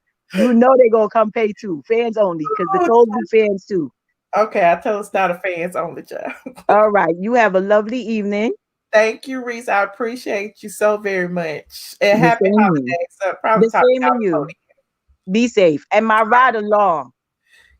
Okay, it's coming. I'm going in the back. All right. All right. Bye. Yes, Reese, great job. Yes, all the squad is there for it. She said that, period. Hold on. Everybody, grandpa, who is this? Hello? Can you hear me, Michelle? I don't know. Let me see your face. You playing. Hold on, y'all. I can kick him off. Let me see. Hello? Can you hear me, Michelle? Yeah, I hear you. We're just talking about Nene. Sheila said that everybody want to boycott it or whatever, but I ain't finna turn my cable box off for nobody unless they're gonna pay the bill. I don't like Andy, but I do like I like Nene and Candy, all them, but I ain't gonna turn my cable box off if they ain't gonna pay the bill. Okay. What I really want to talk to Miss America, you know, because I was trying to see if I can take her out on a date, but she said she on a diet. How old are you? 64. 64? 64 years old. Why I can't see your face? Everybody got a picture. Sheila put the picture up there and put the phone on for me. I got one of these close up phones. What you call the phone that close up? What you call the phone? It's a close up phone, like a cell phone. Oh, okay. And Sheila dialed in to you for me to talk to you. Sheila did. Sheila dialed in. Okay. Where's Sheila at? In there with an old man. But I really want to try to get to what she said, her name, Miss America. The girl that called in to you last week. She said her name, New York. I was trying to take New York out on a date, but New York said that she on the diet. And so Sheila told me to ask if I could take her on a Wi-Fi date.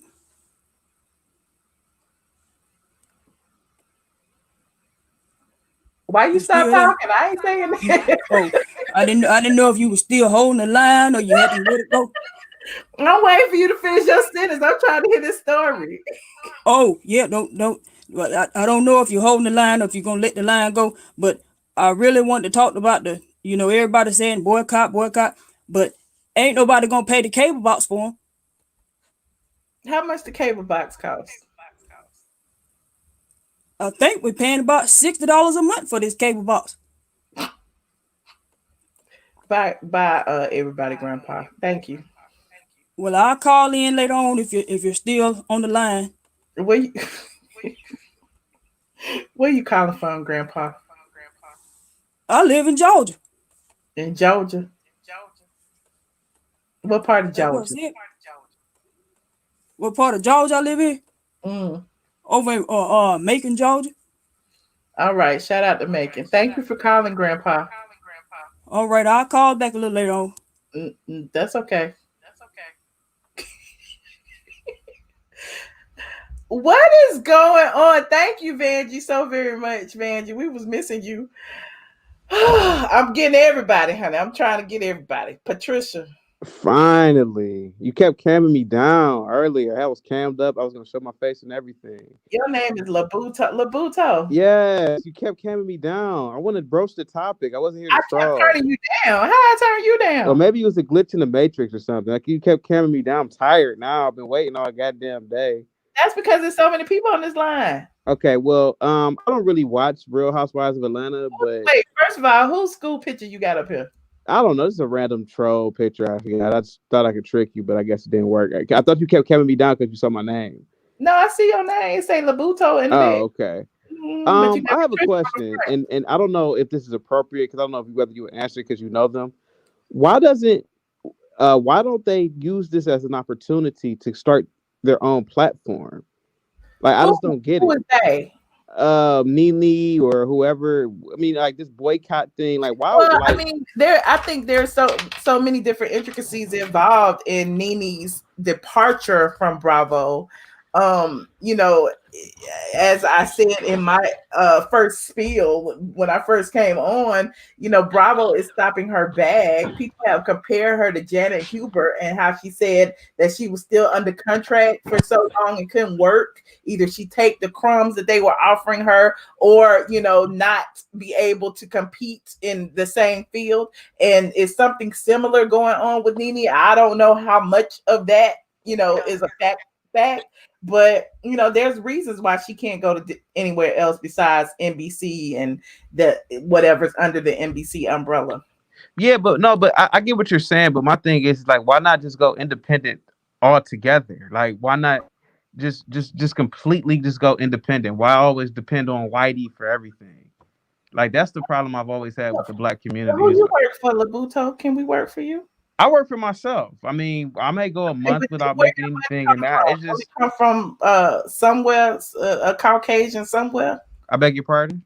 Doesn't it come from a Caucasian somewhere? You only sell to Black people? What are you talking about, Skrilla? I'm sorry. What are you talking about? I'm talking about whatever your career is, right? Even if you say you're an entrepreneur, at some particular point, you work for a white person somewhere. Do you? Years ago, yeah, but I try my best to be independent. I try my best to. So what's independent? Who are you selling to? I mean, I sell to everybody. I mean, some of my best clients that I do right now are white people, but it's just that why do we have to depend on Whitey for everything? Why not? I mean, she's so goddamn popular anyway. I mean, she would have a following if she had her own platform anyway. I just don't get it. It's like, why boycott Bravo? Perhaps because she has dedicated so much of her life to building this network, and she feels, that a part of the success of that network came from her. So maybe it's just personal to her to want to have some type of compensation for the reasons that she was wrong in building up that platform. But how was she wrong for it? I mean, all right, well, Michael Jordan.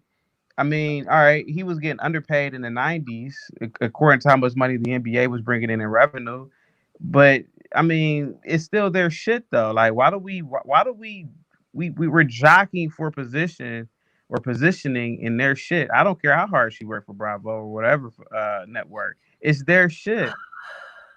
I mean, it's just my opinion. I'm sorry. I could No. I hear you. But just like, there are certain black networks coming up, certain networks that are ran by white people with a black face coming up, i.e. Fox Soul. Like, how do we know, when you're in entertainment, Hollywood is ran by the white elite? So, overall, even if you create your own network or your own whatever, you got to answer to white people somewhere. You got to answer to white people to be put on the cable channels. You got to Michelle, white people to be put on the YouTube. You got to answer to white people to be put on Instagram. You got to always answer to somebody Caucasian to abide by their terms and conditions for whatever you use. The Wi-Fi, Google, or whatever. Okay, how about this? Are you familiar with Nollywood?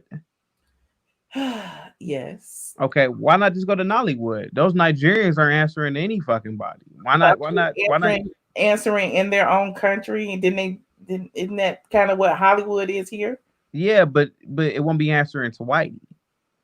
That's all I'm saying. Okay, well, I will create a Blackwood and we can just go from there. Well, I'm a nobody.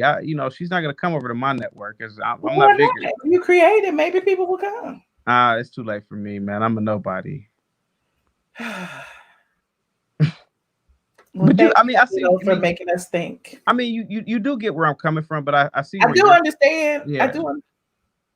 But I mean, at what point can you cut out the systemic racism that we have to answer to? Can I ask you a question? Why is it always systemic racism? Why is can't it then? What is it then, black man? What is Michelle? Why can't no, Labuto? What is it? You, okay, can I answer the question? Don't ask me. I'm asking you. You said, why is it always systemic? And I'm saying, if it's not systemic, what is it? The white man has every right to practice systemic racism within his own paradigm. The Western world is controlled by white. But they brought us here. I beg your pardon?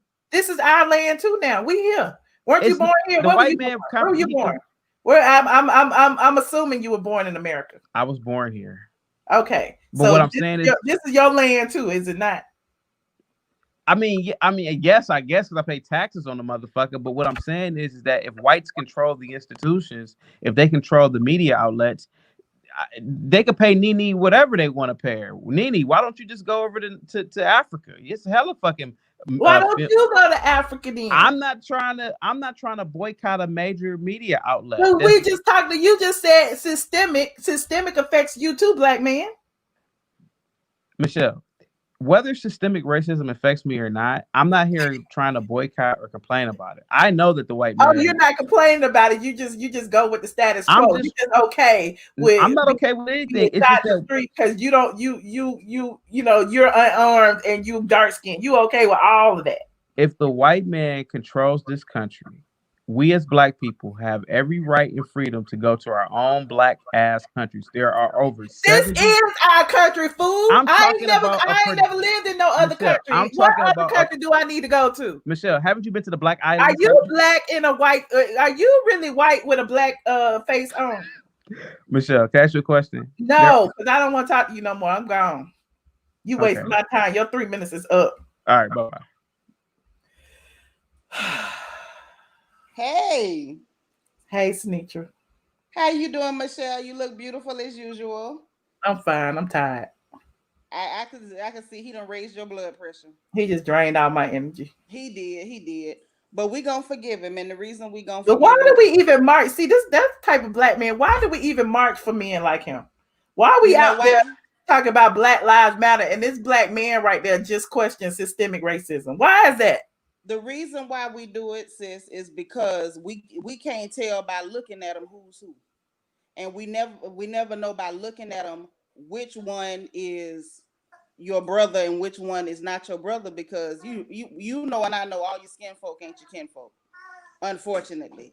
And the reality is that young man was confused and ignorant. That young man has been brainwashed and whitewashed. That poor child is a Negropean. He has an African body with a European mind, and that's some dangerous mess is what that is. Okay? What black man born in America said we could go back to our own country? But This this is is the our thing. country, This fool. is our country. You know, when you start talking about ownership usually denotes a transaction of some sort that took place. And the transaction that took place is we paid for it with our blood. We paid for it with our lives. We paid for it with the loss of our culture, our languages, even our names. We paid for it. We paid for it because we got all the struggle, all the rhythm, none of the culture, none of the connection. So while And if I I didn't pay for it, my absolutely, ancestors paid for it.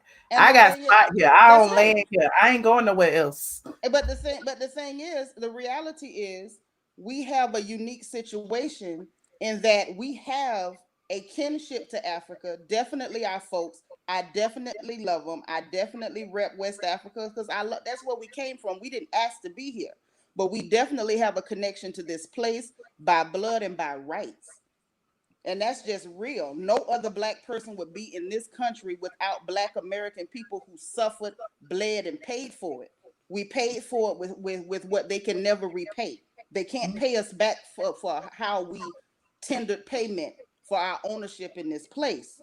Now, mind you, while we are treated like strangers, or should I say burglars, in a house that we built, that's what we're seeing in Bravo. They want Negroes, or should I say negresses, to build a house. And then you're supposed to act like the hired help and shut up and hush your mouth. You supposed to, dance around and say, yes, a boss. Yes, a Mr. Andy. Like he did that poor girl Monique last night. That was the most degrading and disgusting display that I have ever seen. The fact that he wanted her to grovel. Like you said, like everybody, like Nene said, there's been physical altercations all across franchises on Bravo, not just Housewives, Married to Medicine, the whole shebang.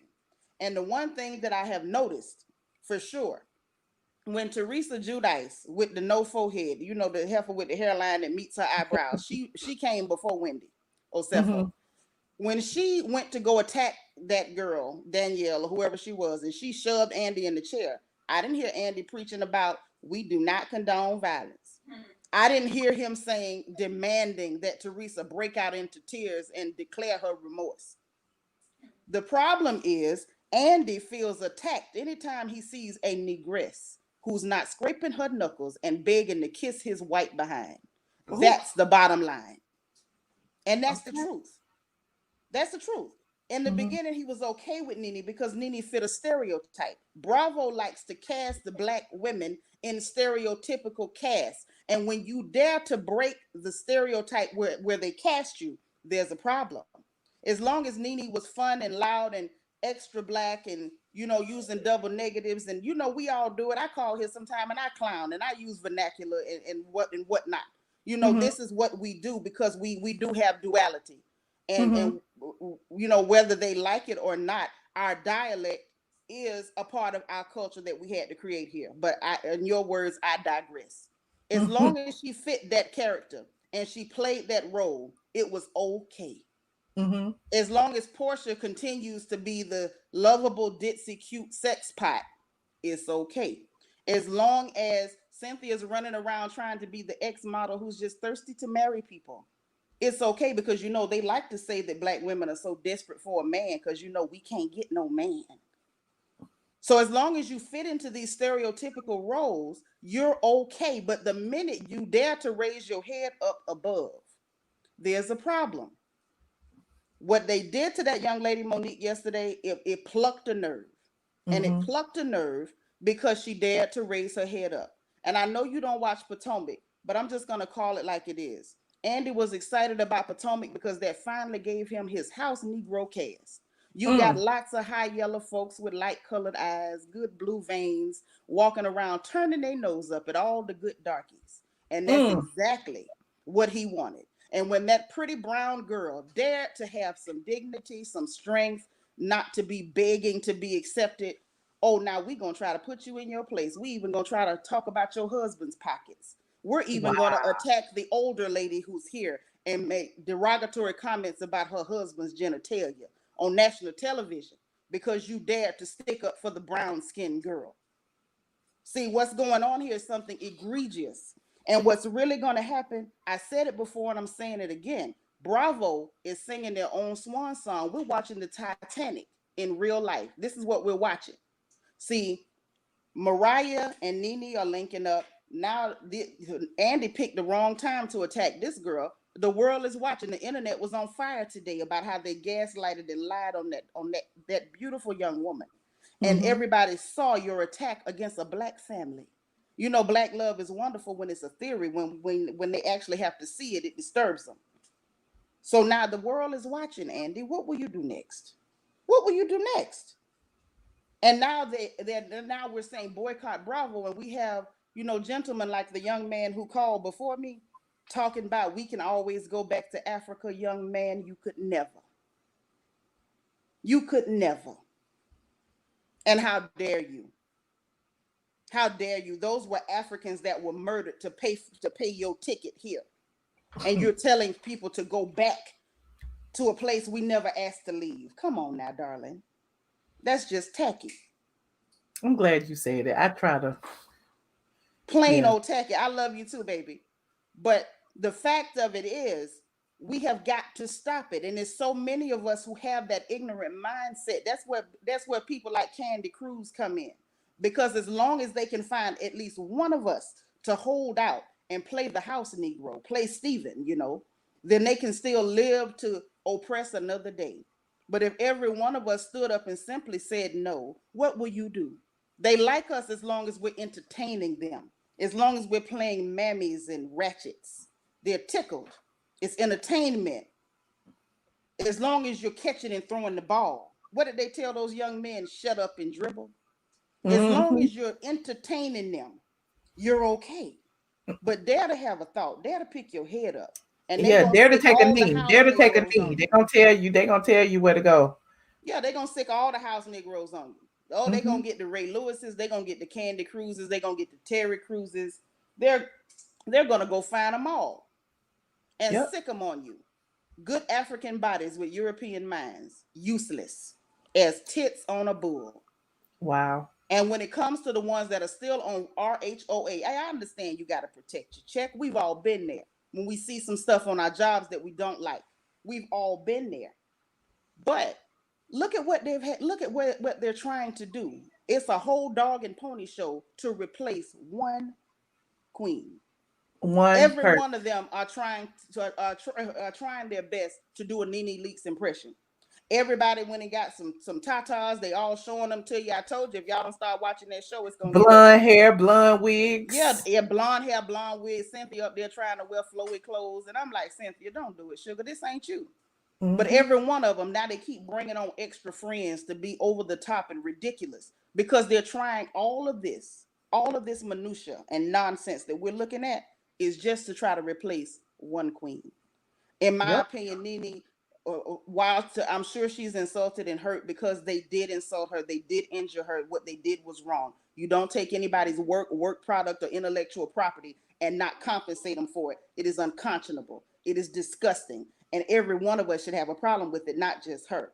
But she should also feel flattered that they had to get 12 ridiculous clowns. By the time it's finished, they're going to have to get 50 of those idiots to try to replace that one woman. And they will still fall short. Terribly short. Terribly short. You're right. It's the truth. I feel bad that she went through that. You know, I just wanted to, duck my head in and tell you what I thought about it. But, I hope she keeps her head up. I hope Mariah does her thing. I hope Monique joins in with them. Before long, Bravo's going to have they're going to mess around and have an entire class action suit by the time it's finished. Because if this is what we're seeing, there's no telling what else goes on behind the scenes working with those people. If they're this bold to hang their dirty drawers on the clothesline like that. But it's just so unfortunate that, the people who probably are most affected are the ones who are least likely to speak out. You know what I'm saying? I'm sure Candy's been affected by some of these things that's going on. I'm sure, those little shows that she had that weren't spinoffs, she got paid a little bit of money while Kim is making bank with her song as the theme song. But she ain't gonna never say anything because she okay with the little scraps that they've been giving her, unfortunately. So and that's how we stay in these positions that we're in, because you got some of us are willing to say that something is better than nothing. You will let people rob you blind, steal the drawers off your behind and the dreams out your head. And as long as they give you 50 cents of it back, you know, that's better than nothing. I'll take whatever I can get. Candy wants to promote those ridiculously horrible restaurants. She wanted to promote this clownish sex toy line, all this foolishness. So you're using this to promote this, promote that. And if you notice, almost everything she did other than the restaurants was pure chitlin circuit. It was foolishness. It was stuff to get money. It was like a gimmick real quick to get a couple dollars. And then that's why she keeps opening up business after business after business. And she's willing to do it. She's willing to stab her sisters in the back and in the front. Right. She's willing to do it. That's why it was laughable for her to go say, "Oh, happy birthday to Nene Leakes." You wasn't calling her happy birthday when you were stabbing her, sugar. I doubt you said happy birthday. Child, she only said it on social media, trust. Exactly. I'm sure. I'm absolutely sure. And we ain't even gonna talk about Kenya with her, you know, using black culture as a costume with her little tacky Wakanda wig. Like, you know, I'm just tired. I'm tired. No, I mean she literally is like making a mockery of braids and like, you know, she talking about wearing wigs. You got a whole braid wig on your head. That is not real. Thank you. Sure. And all them tracks. All them tracks. I'm so tired of her and her tracks showing. If you're gonna lie, at least cover your tracks. Right. At least. That's the least you can do. Well, there's that. Well, I appreciate it as always, Mitra. You always bring the well, thank you. I enjoy talking to you too. It's good to talk to, you know, good folks and get a good laugh in. You know, unfortunately tonight we couldn't even laugh that much because of the seriousness of it, but it's always good to talk to you. Right. Well, I appreciate you. All right. Bye-bye. Thank you. Bye. Oh, Lord. I could laugh. I really don't. Can you say hello first? Can you say hello and apologize for the? Can you apologize for the rude way that you came onto my channel? No, I think it was funny. They was like, "Oh, there goes Dre," and I'm like, "That's not. I'm not in my. I'm in my beginning of my 30s. I Slow down. Long hair, and it's like, oh, there goes Dre. I've been on my phone. You know what I'm saying? Slow down, Michelle. Slow down. Concentrate on what you're trying to say. Yeah, it was like, "Oh, there goes Drake." I'm like, that wasn't me. I swear to God, that's the funny part, though. Like, there goes Drake, and I hung up on you. I didn't have the phone. The phone went out. This is a whole nother show. We don't even know what you're talking about. I'm talking about other. I'm talking because you showed a picture. It wasn't me. And you know all that stuff, and like I hung up in your face, and I'm not calling back. I'm like, what? These people are like peasants for real. But anyway, yeah, I don't even have my hair braided. Hold on, Dre. Somebody just told me. I wish. Dre. What? Dre. What? Hold on a second. I want to. Your queen is on, and they said that your queen is got her braid wig on her Insta stories. Hold on, we about to look what your queen say. Hold on. Can you please block Michelle? Wait a minute. She's so beautiful. Wait. I can't hear. So beautiful. Why I can't? Oh, let me rewind. Why I can't hear? It's so beautiful. I can't hear. This is my real hair. I mean, Oh, she said that's her real hair. And look, y'all see that braid wig up under there? Y'all see her braid wig? She thinks she's being slick, but she got on a wig and she got that braid wig back there. That's the braids that she had on in her confessional. I just wanted to show y'all that. Anyway, go ahead, Drake. What you were saying? And then it might not be, you know, your channel. They think they be knowing everything, and it don't be true. So who knows? It might not be a wig. It might be her real hair. I'm saying it might be her real hair. People be thinking like, oh, there she go, and it don't be the person. That's the funny part about the channel, about this YouTube stuff. But look, Michelle, I gotta tell you something though. For me, Nene is the queen, right? She our queen. So you know, if she's the queen, I have nothing to say about the queen. She's the queen of Bravo. So it's really nothing to say. Like the queen don't get treated bad. She's the queen. So you know, I can't say nothing because she's the queen of Bravo. So I really don't care about Nene, what she's going through. It don't take 13 years to find out and talk about, just come out of nowhere and say, I was a slave. I mean, if you've been a slave for 13 damn years, that's your problem. I don't feel bad for it. But Michelle, I went to Candy restaurant for the second time the other day. Now, my first time I went, it was good. I had the fish. Candy does not have the a restaurant $18 meal. The other day, Candy does not have a restaurant in Mexico. No, when I got back home to Atlanta, I lived in Atlanta. I was on vacation. Can I finish talking? Why are you yelling at me? When I got back home to Atlanta, I'm trying to talk loud. I told you this phone do not work. I don't know if I'm talking real loud. That's what I'm saying. That's why I use other people's phone.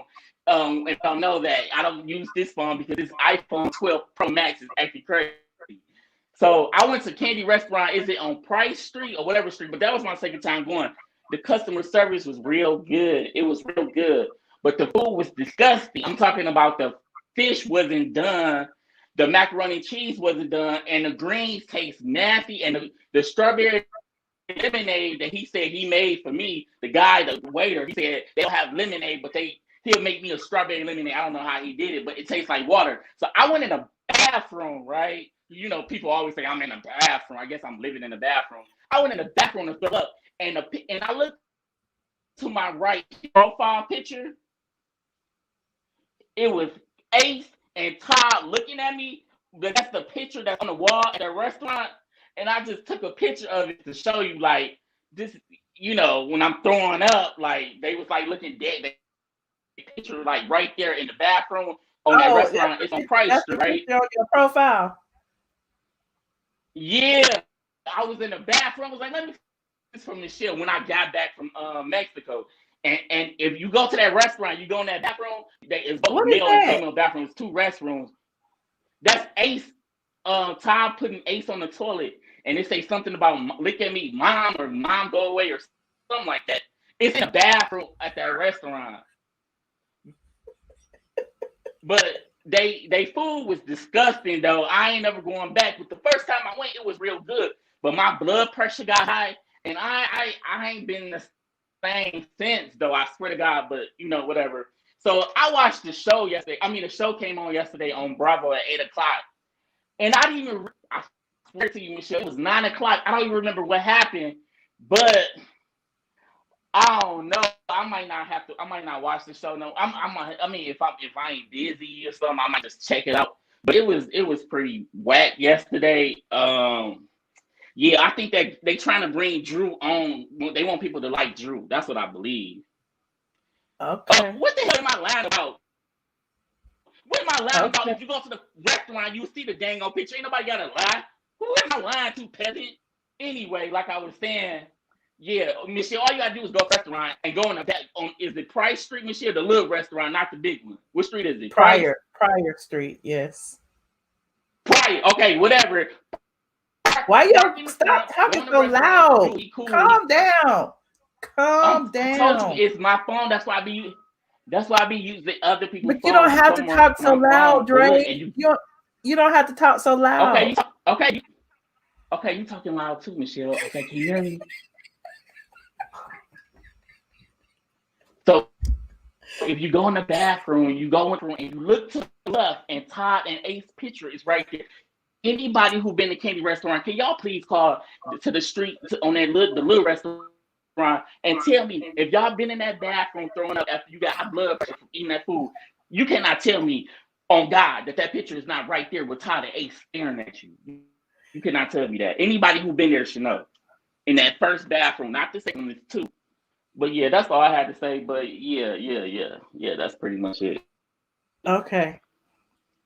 Can you hear me? All right. I don't know if you can. Yes. Michelle. Why you getting mad at Labuto? What was you so angry for? I'm not angry. That's you laughing. No, you Dre, was mad at everybody know that Leakes. you bald. So Everybody know you bald with you chubby was, cheeks and a beard. We saw you, Dre. I am not bald. That was not me. Why do I have to sit up and lie to these peasants? That was not me. I have long hair. I have long hair. It's in a ponytail right now. I don't have to sit up and lie to you. I went on my phone. Was in Mexico with 3 other people using somebody's phone. So look, it don't even sound like me. But y'all believe I really don't care what these peasants think. Anyway, I swear I do. I was just trying to tell you. I don't give a damn what they think. Michelle, by the way, between me and you, no, I ain't gonna say that. But yeah, I don't care what they think. I was gonna tell you something, then I thought about it, like, nah, that'd be too much information. But yeah, that's pretty much it, Michelle. Okay. I am not, boy. I have a ponytail. Hold on. I'm about to give you a little peek right now. Hold on. So how much you want to bet? I'm about to do it, and I'm about. All right. I ain't got my here. Don't Actually, worry. I'm not. Because, Don't worry about it. Either show us okay, your have a face, great day. or we're gonna I'm always. not worried.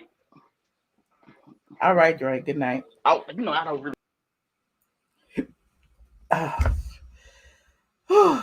Look, I'm not gonna take. Look, I got a whole bunch of calls back here. Let me take this link down because we'll be talking all night long. I'm only gonna take a few more calls. Hold on. Let me do this. Y'all still here? Are y'all still here for the mess? How many of y'all still in here? 2,600 people. Oh, Vanjie up here. Ooh, you want to see the Vanjie just paid me $100 to show your picture, Dre. Hold on, let me go find it. It's in my let me go find it. Hold on. Hold on. I gotta find it. Hold on. I gotta find it. Oh Lord, I don't know where I put it. Hold on. Oh, there it is, right here. Hold on. Here go the picture. I got it. Hold on. I'm about to show it right now. Dre, is that you? Oh, wait, I gotta move the thing. Dre, is that you, Dre? Is that you, Dre? Peeking over the thing, Dre. Is that you? Vanjie said she paid me $100, $99.99, to see your little fat face with your little beard peeking when you made a mistake and flipped over the phone. Dre, is that you? Call back, Dre. We need to know if that's you, Dre. Call back. Dre said it wasn't him. That's what he say. Shout out to Sierra. Sierra said, great show tonight, as always. You bring the truth. Thank you, Sierra. Y'all said, Po Dre mad. You gonna send me $20. Vanjie got it, honey. Vanjie has sponsored the show tonight. This show is sponsored by Vanjie. Okay, Vanjie has sponsored the show tonight. She has been the top super chatter with $500. So yeah, now I can rest peacefully. Now I can rest peacefully because Vanjie sent me money. Okay. Let me talk to Laura. Laura, what you doing with your leg all kicked up like that? Oh, you got 5%. Hello. What you doing with your leg all kicked up, all comfortable over there? Look at the camera. Look at the camera. Yes, I was relaxing. I was listening at you and Dre and everybody. I just want to do a little shout out to you. You know you are BBB too. I said that about Mr. Peter Thomas, about being black, beautiful, and bold. And so and so is Miss Leakes. She's black, beautiful, and bold. And I want to shout out to one of your other people that be's on your show, Shaniqua, I think her name is. She is, yeah, black, beautiful, and so bold. She is lady. She's got a lot of wisdom. She's like a comedian, but she's got a lot of fine points and stuff. And it's amazing. And I love it. I love that you have people like her that speak out and speak real. It's all Thank about being real and stuff. So to all our BBB people, y'all keep on keeping it real. And to the next time, I'm not a person that really would want to say a whole lot, but like Nene and all what she's saying is real. We need to stand behind her and stand up for Where you each calling other. from? Where you Because calling she's almost like she's standing out there alone. But unity, we got to stand together. Where you calling from, Miss Sarah? Huh? Where you calling from? North Carolina. Oh, shout out to you. Shout out to you. And thank you so much for calling in. We appreciate you.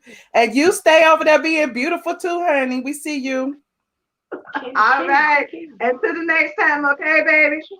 Thank you. Who is that talking? I want to see who that is talking over there. My grandson. He's like he want to be my little producer. Oh, grandson. Let me see your face, grandson. My grandson. Yeah. I got a son that's there in Atlanta. He's got this here company, Bodycloth 360. Y'all shout out to him. Bodycloth360.com. No, we ain't doing no shout outs, Miss Laura. I want to see the grandson. Let me see the grandson. Grandson producer. I might need somebody to produce for me. Where you at? He's over there. You just behind the camera. You don't want to show your face, grandson? No, he's starting showing his face. Oh, he's yes. showing. How he showing? He's back there producing stuff, but he can't show me what he look like. No, he's so shy. I claim he is. Grandson. I might be trying to get you a job. Look at you. That's all right. That's all right. You the hard production team, and you trying to be shy. All right, grandson. I love you. Well, thank you so much, Miss Laura. Tell grandson he need to step it up, honey, because I need to see some faces. So I might need to know who I'm hiring. All right. All right. Thank you, Miss Laura. Yeah. All right. Bye. Shout out to Miss Laura Murphy and her grandson, honey. He trying to work stuff over there. Dan Brielle. Hi, good evening. You're gonna be my last call, Dan Brielle, maybe. Can you hear me? Yes, how you doing? Oh, I'm doing okay. I ain't seen you in a minute. You ain't got through in a minute anyway. No, I've been trying. Where's my charger at? Child, these callers, they be stacked, man. Girl, The back be full. You know I had to call about Miss Leakes tonight, honey. I'm so glad. Where's my charger at? Lord have mercy, please. Oh my God. Hold on, Miguel. Miguel, I see you in the chat. Okay. Wait, everybody else can hear me right now? Yes, we can hear you. Okay, yeah. So I'm just calling because I'm so glad Nene got the right lawyers behind her now. That she can make some real noise. Okay. And stop them making and taking her like she's a joke. Well, the thing is, no, I don't feel like nobody took her as a joke. I do feel like there's a certain level of respect. Yeah, respect. And plus, she's only going to tell the public so much. Right. You know what I'm saying? So, I'm sure there's some other stories we haven't heard that she's been relaying to, her legal team and Bravo and whoever else. But, I feel like, it's very noble of her to kind of keep us in the loop. You know what I'm saying? And so now I guess if things aren't going as she wanted them to go, like the best thing to do is go and tell people, shoot. Right, but I see a lot of people. Go ahead. I just saying I see a lot of people be saying in the comments and stuff that like why all of a sudden she want to speak up now. But if you're really a true fan of Atlanta Housewives, Nene has been throwing it out there. You know what I'm saying, that she's been treated unfair. Like she says it every now and then. You know what I'm saying, and it's just time that they take her serious. Mm-hmm. And them girls just, they just sold out for that little short money, and she was really being honest today, saying how the Kardashians been getting paid, how they've been underpaying them and things in that matter. So yeah, it's a good thing. I'm glad Like today, I was just so happy. I couldn't get home fast enough, girl. I was in the grocery store and seen it. I was looking up my on my IG and seeing her post to go. She'll be coming on at 7:30. So Yeah, yeah, it that was good. It was good, and yes, it was. And I she hope looks I think she's fabulous, gonna honey. post the full thing on her YouTube eventually.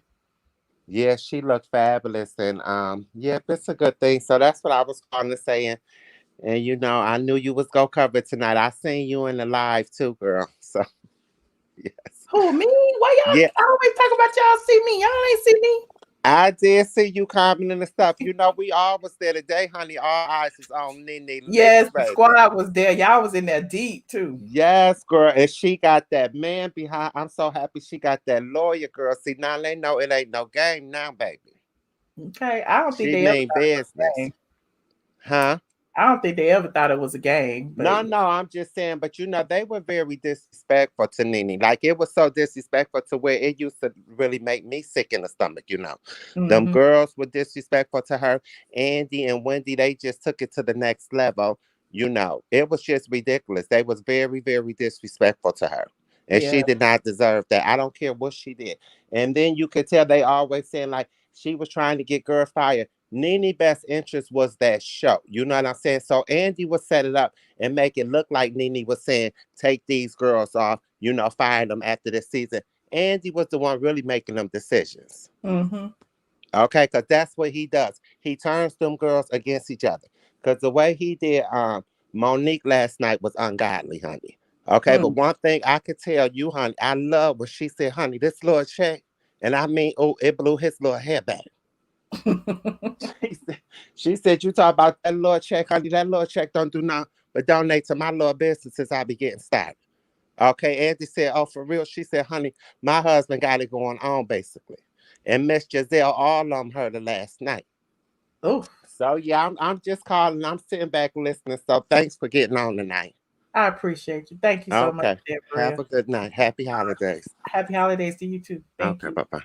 Bye. Oh, I can't wait till the bar open, honey. That's when we gonna really turn it up. Oh yeah, we're gonna turn When up, the honey. Nene is open, baby, I'm coming up there for about a week and turn it up. Get on And my the rhythm. squad, we going to Miami too. We're gonna have a squad trip to Miami soon too. Yes, let me know, honey, because I am coming. I'm ready. I can't wait to get out of town, baby, and get on some Remy and Ben clothes in. Yes. Okay. Okay, well, you have a blessed one. All right, you too. Okay, Thank you. bye-bye. Uh-huh. Bye. Hold on, Miguel. Miguel. Michelle. Look, you and your fanny pack is not gonna read me in the private chat. No, listen. You know what? I'm gonna put a new. I'm going to Miami this weekend, so you have read my mind. But I'm gonna post a new picture. I'm gonna put on my profile pic. But that was, that's a cute pic of me in front of my car. Anyways, Mm-hmm. I wanted to know what you got from Bar One because I'm going for the first time Bar One Miami. Ooh, the I'm going this snapper. weekend. Ooh, the snapper. It was good. The snapper. Because Okay. his fish is fresh and it was big and it was on a bed of like I'm butter excited because I love me Peter and Apollo. Well, I love Apollo more because But no, I'm excited to go. Now. What happened?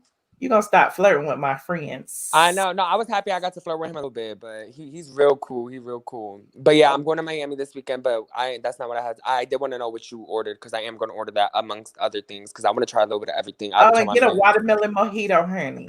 I will get me a watermelon. I'm gonna try whatever type of mojitos, and it's not too like mojito-y though, right? It's like minty. You know how mojitos are minty? Yeah, it's got this watermelon flavor to it. It's like sweet and sour. Ooh, okay. It's very, all right, very I got good. you. I'm gonna and take it's your got word a big for it. watermelon on the side. Oh, you got me thirsty. Yeah, you got me thirsty too.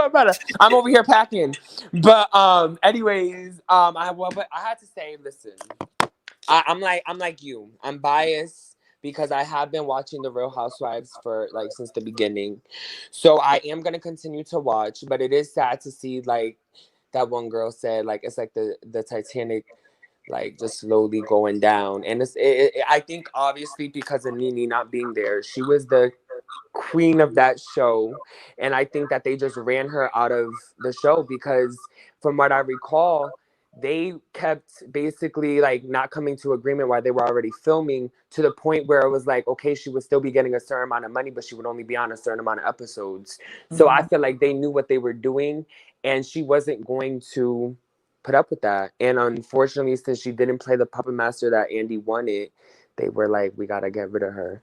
But I do think that something's coming her way. Hopefully she does get back on the Housewives, which I don't know after all this. I hope she don't say too much bad things about the... I mean, if it's happening, she can. She's not going to hold back. But I don't want her to be like blacklisted, where it's like nobody's going to want to work with her because she's speaking out, or nobody's going to want to work with her because she's saying X, Y, and Z. That's true, but I mean, you know, sometimes you just got to stand on your morals and just, you know. Yeah, you're right, and she's standing 10 toes down. She's taking it all, you know, for what it is, and I really do wish Nene the best. And honestly, the thirstiness of Drew Sidor and that whole mess, and I really, Michelle, you need to watch Real Housewives of Potomac, because girl, my nerves. Isn't it over? I'm gonna go watch the reunions simply because no, it's over. Yes. Monique, I don't like her. I really, because the whole situation between her and Candace, you don't know about it, so it doesn't even for me to like explain it to you. But what she said, she was like, my husband got investments. He's real good with that. As in, like, this little check ain't doing nothing for me.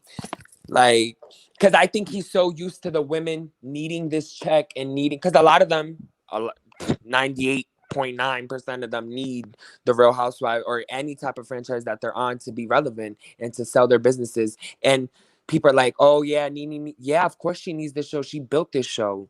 So the fact that it's just basically kind of taken away from her is really, really sad. And I feel like God's gonna bless her, because he always got a plan for you. Blessed. I'm sure she will be blessed more.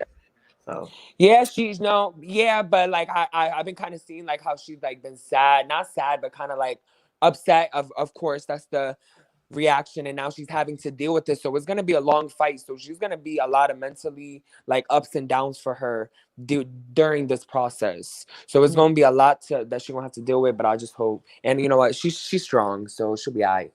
You're right. Well, thank you, Michelle. I appreciate yes, I'm happy I got to talk to you, girl. I will definitely, next time I talk to you, I will tell you how that food was. Okay. And I'm going to change my profile pic, probably to like a cute pic of me and like, I don't know, probably me in the ocean or something. Real cute for you. Don't send me no bikini pics now. I don't need to see no I won't. I'm going to put that on my OnlyFans though. So I know you got an OnlyFans last time we talked, so you got to subscribe. Come through OnlyFans. Okay. No, I'm kidding. No, I'm messing with this. I'm gonna tell you right now, a rapper might come out in the public. That's all I'm gonna say. Yep. Bye, Miguel. You gonna see me in Miami. Happy holidays. I'm gonna be like, hey, Peter. Bye. I ain't gonna call you no bitch, Peter. If y'all don't stop, why are y'all dragging him? How you know that ain't his car? That's his car. OnlyFans is whack. I got one, but I haven't said nothing on it. Look, y'all know how I am. I've been on 16 minutes too long. 2 hours. Used to be an hour was my limit. Now y'all done pushed me to 2 hours, and now I'm at 2 hours and 16. Y'all is not gonna push me to 3. I promise you that. Look, I wanted to thank the people who donated tonight, and you made the show great. You made me stay here an extra 16 minutes. Shout out to Sherry Shine for the Cash App. I appreciate you. Let me go and thank some of the people who donated in the chat. We got a few new members. First of all, we got Deborah Braceley is a new member, and Grace is a new member. Sherry Shine super chatted me. Hey, Sherry. Keisha Posey donated $10. Thank you, Keisha. Curtis Cody is a new member.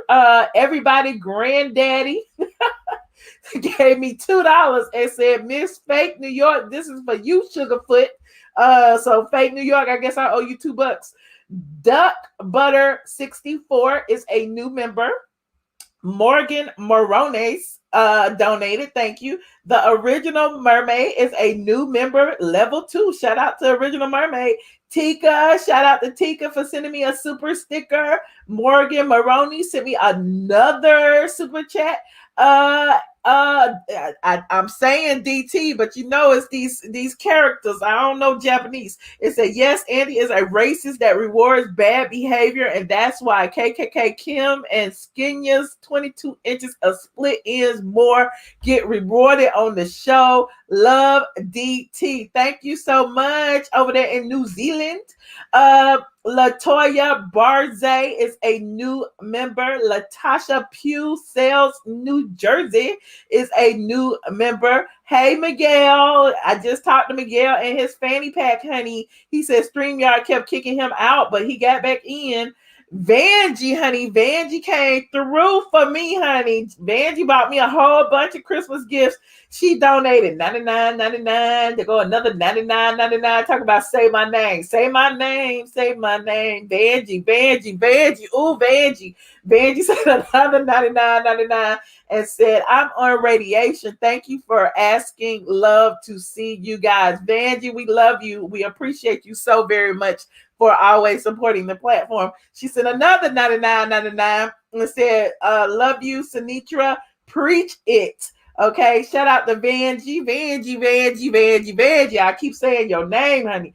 Lady Linda Bird said, I really enjoyed the show. Thank you, Lady Linda. Sierra Content said, great show tonight. As always, Michelle, you the truth. And please keep going. Thank you so much, Sierra, for the 20. Vanjie again for the $99.99 said, I want to see that picture of Dre. I obliged Dre. Sorry, Dre. I had to do it, Dre. She paid me. Marquita Robinson said, Dre cried too much. Thank you, Marquita. Miguel hit me up again with a $4.99 donation. Said, this is definitely my car. Stop hating. Miguel hit me up again with the $4.99 and said, yes, it's a Range Rover. Not even trying to brag, but y'all are coming for me. Thank you, Miguel, for setting the people straight. Now, this has been a fun show. If y'all would rewind, I did a long spiel and brought a lot of people up to speed on what has been going on with Nene Leakes and this Bravo boycott. Like I said before, if you're just getting here, we've been talking about it all summer long. So if you are a new subscriber to this channel, you got a lot of content to catch up on. You will be pleasantly enlightened because look, we done broke this down 10 ways, like a gazillion ways. So definitely check out the old content and stick around for the new content. If you haven't already, please subscribe, click that notification bell, and like this video. Please, y'all, take a moment to like this video. If y'all been sitting here with me listening, the least you could do is give me a like and help me get into the algorithm. Meanwhile, my speaker is turned off. Hold on a second, because Clubhouse keep pinging my phone. Why everybody want me to talk on Clubhouse? I don't have nothing to talk about right now. Let me get my mind right. Hold on. We about to play our song. Y'all ready to play our song? We're going to play it. Want to hear it? Here you go. Get ready, because you about to be an ATLien. Marquita said she is joining in January, and Duck Butter gave me another $5, and Miguel is still dropping coins, honey. Miguel said that pick of Dre had him rolling. Shout out to C. Patterson for always holding it down in the chat. Princess AG, Shoe Girl, all my mods. I appreciate each and every one of y'all. Y'all need to email me what your emails are. C. Patterson. Email me at mbrown@atlien.com. I love to give you a little Christmas present because I certainly appreciate all the things that y'all have done for me. You, Shoe Girl, Princess AG. Who else is my mod? Is that all the mods I got? I can't remember. But if you are mod, email me because I want to give you something. Also, my Patreon squad. Shout out to my Patreon. We had game night the other day. If you are not on the Patreon squad and the $5 tier or higher, you missed out. We gave away lots of money and prizes and gifts and hoodies and mugs and all kind of things over on Patreon the other night. I will be over there probably before Christmas. I'm not gonna promise, but I gotta get my mind right and stuff and stay on the blog. So I am going to keep in touch with y'all. I'm not taking no days off. Well, maybe one or two, but who knows? Who knows? But let me see them aliens. I see y'all. Good night, good night, good night. Thank you so much for tuning in tonight. Certainly appreciate each and every one of y'all. Yes, alien. Yes, aliens. Thank you so much, Maddie. Swirl Girl, I see you. Tadisha, all the way in Houston, Texas. I see you. Of course, Cadero, I see you. Le Harvey. Thank you so much, so much, so much. Anyway, you guys, I will see you soon. Don't forget to like and subscribe. Good night, you guys.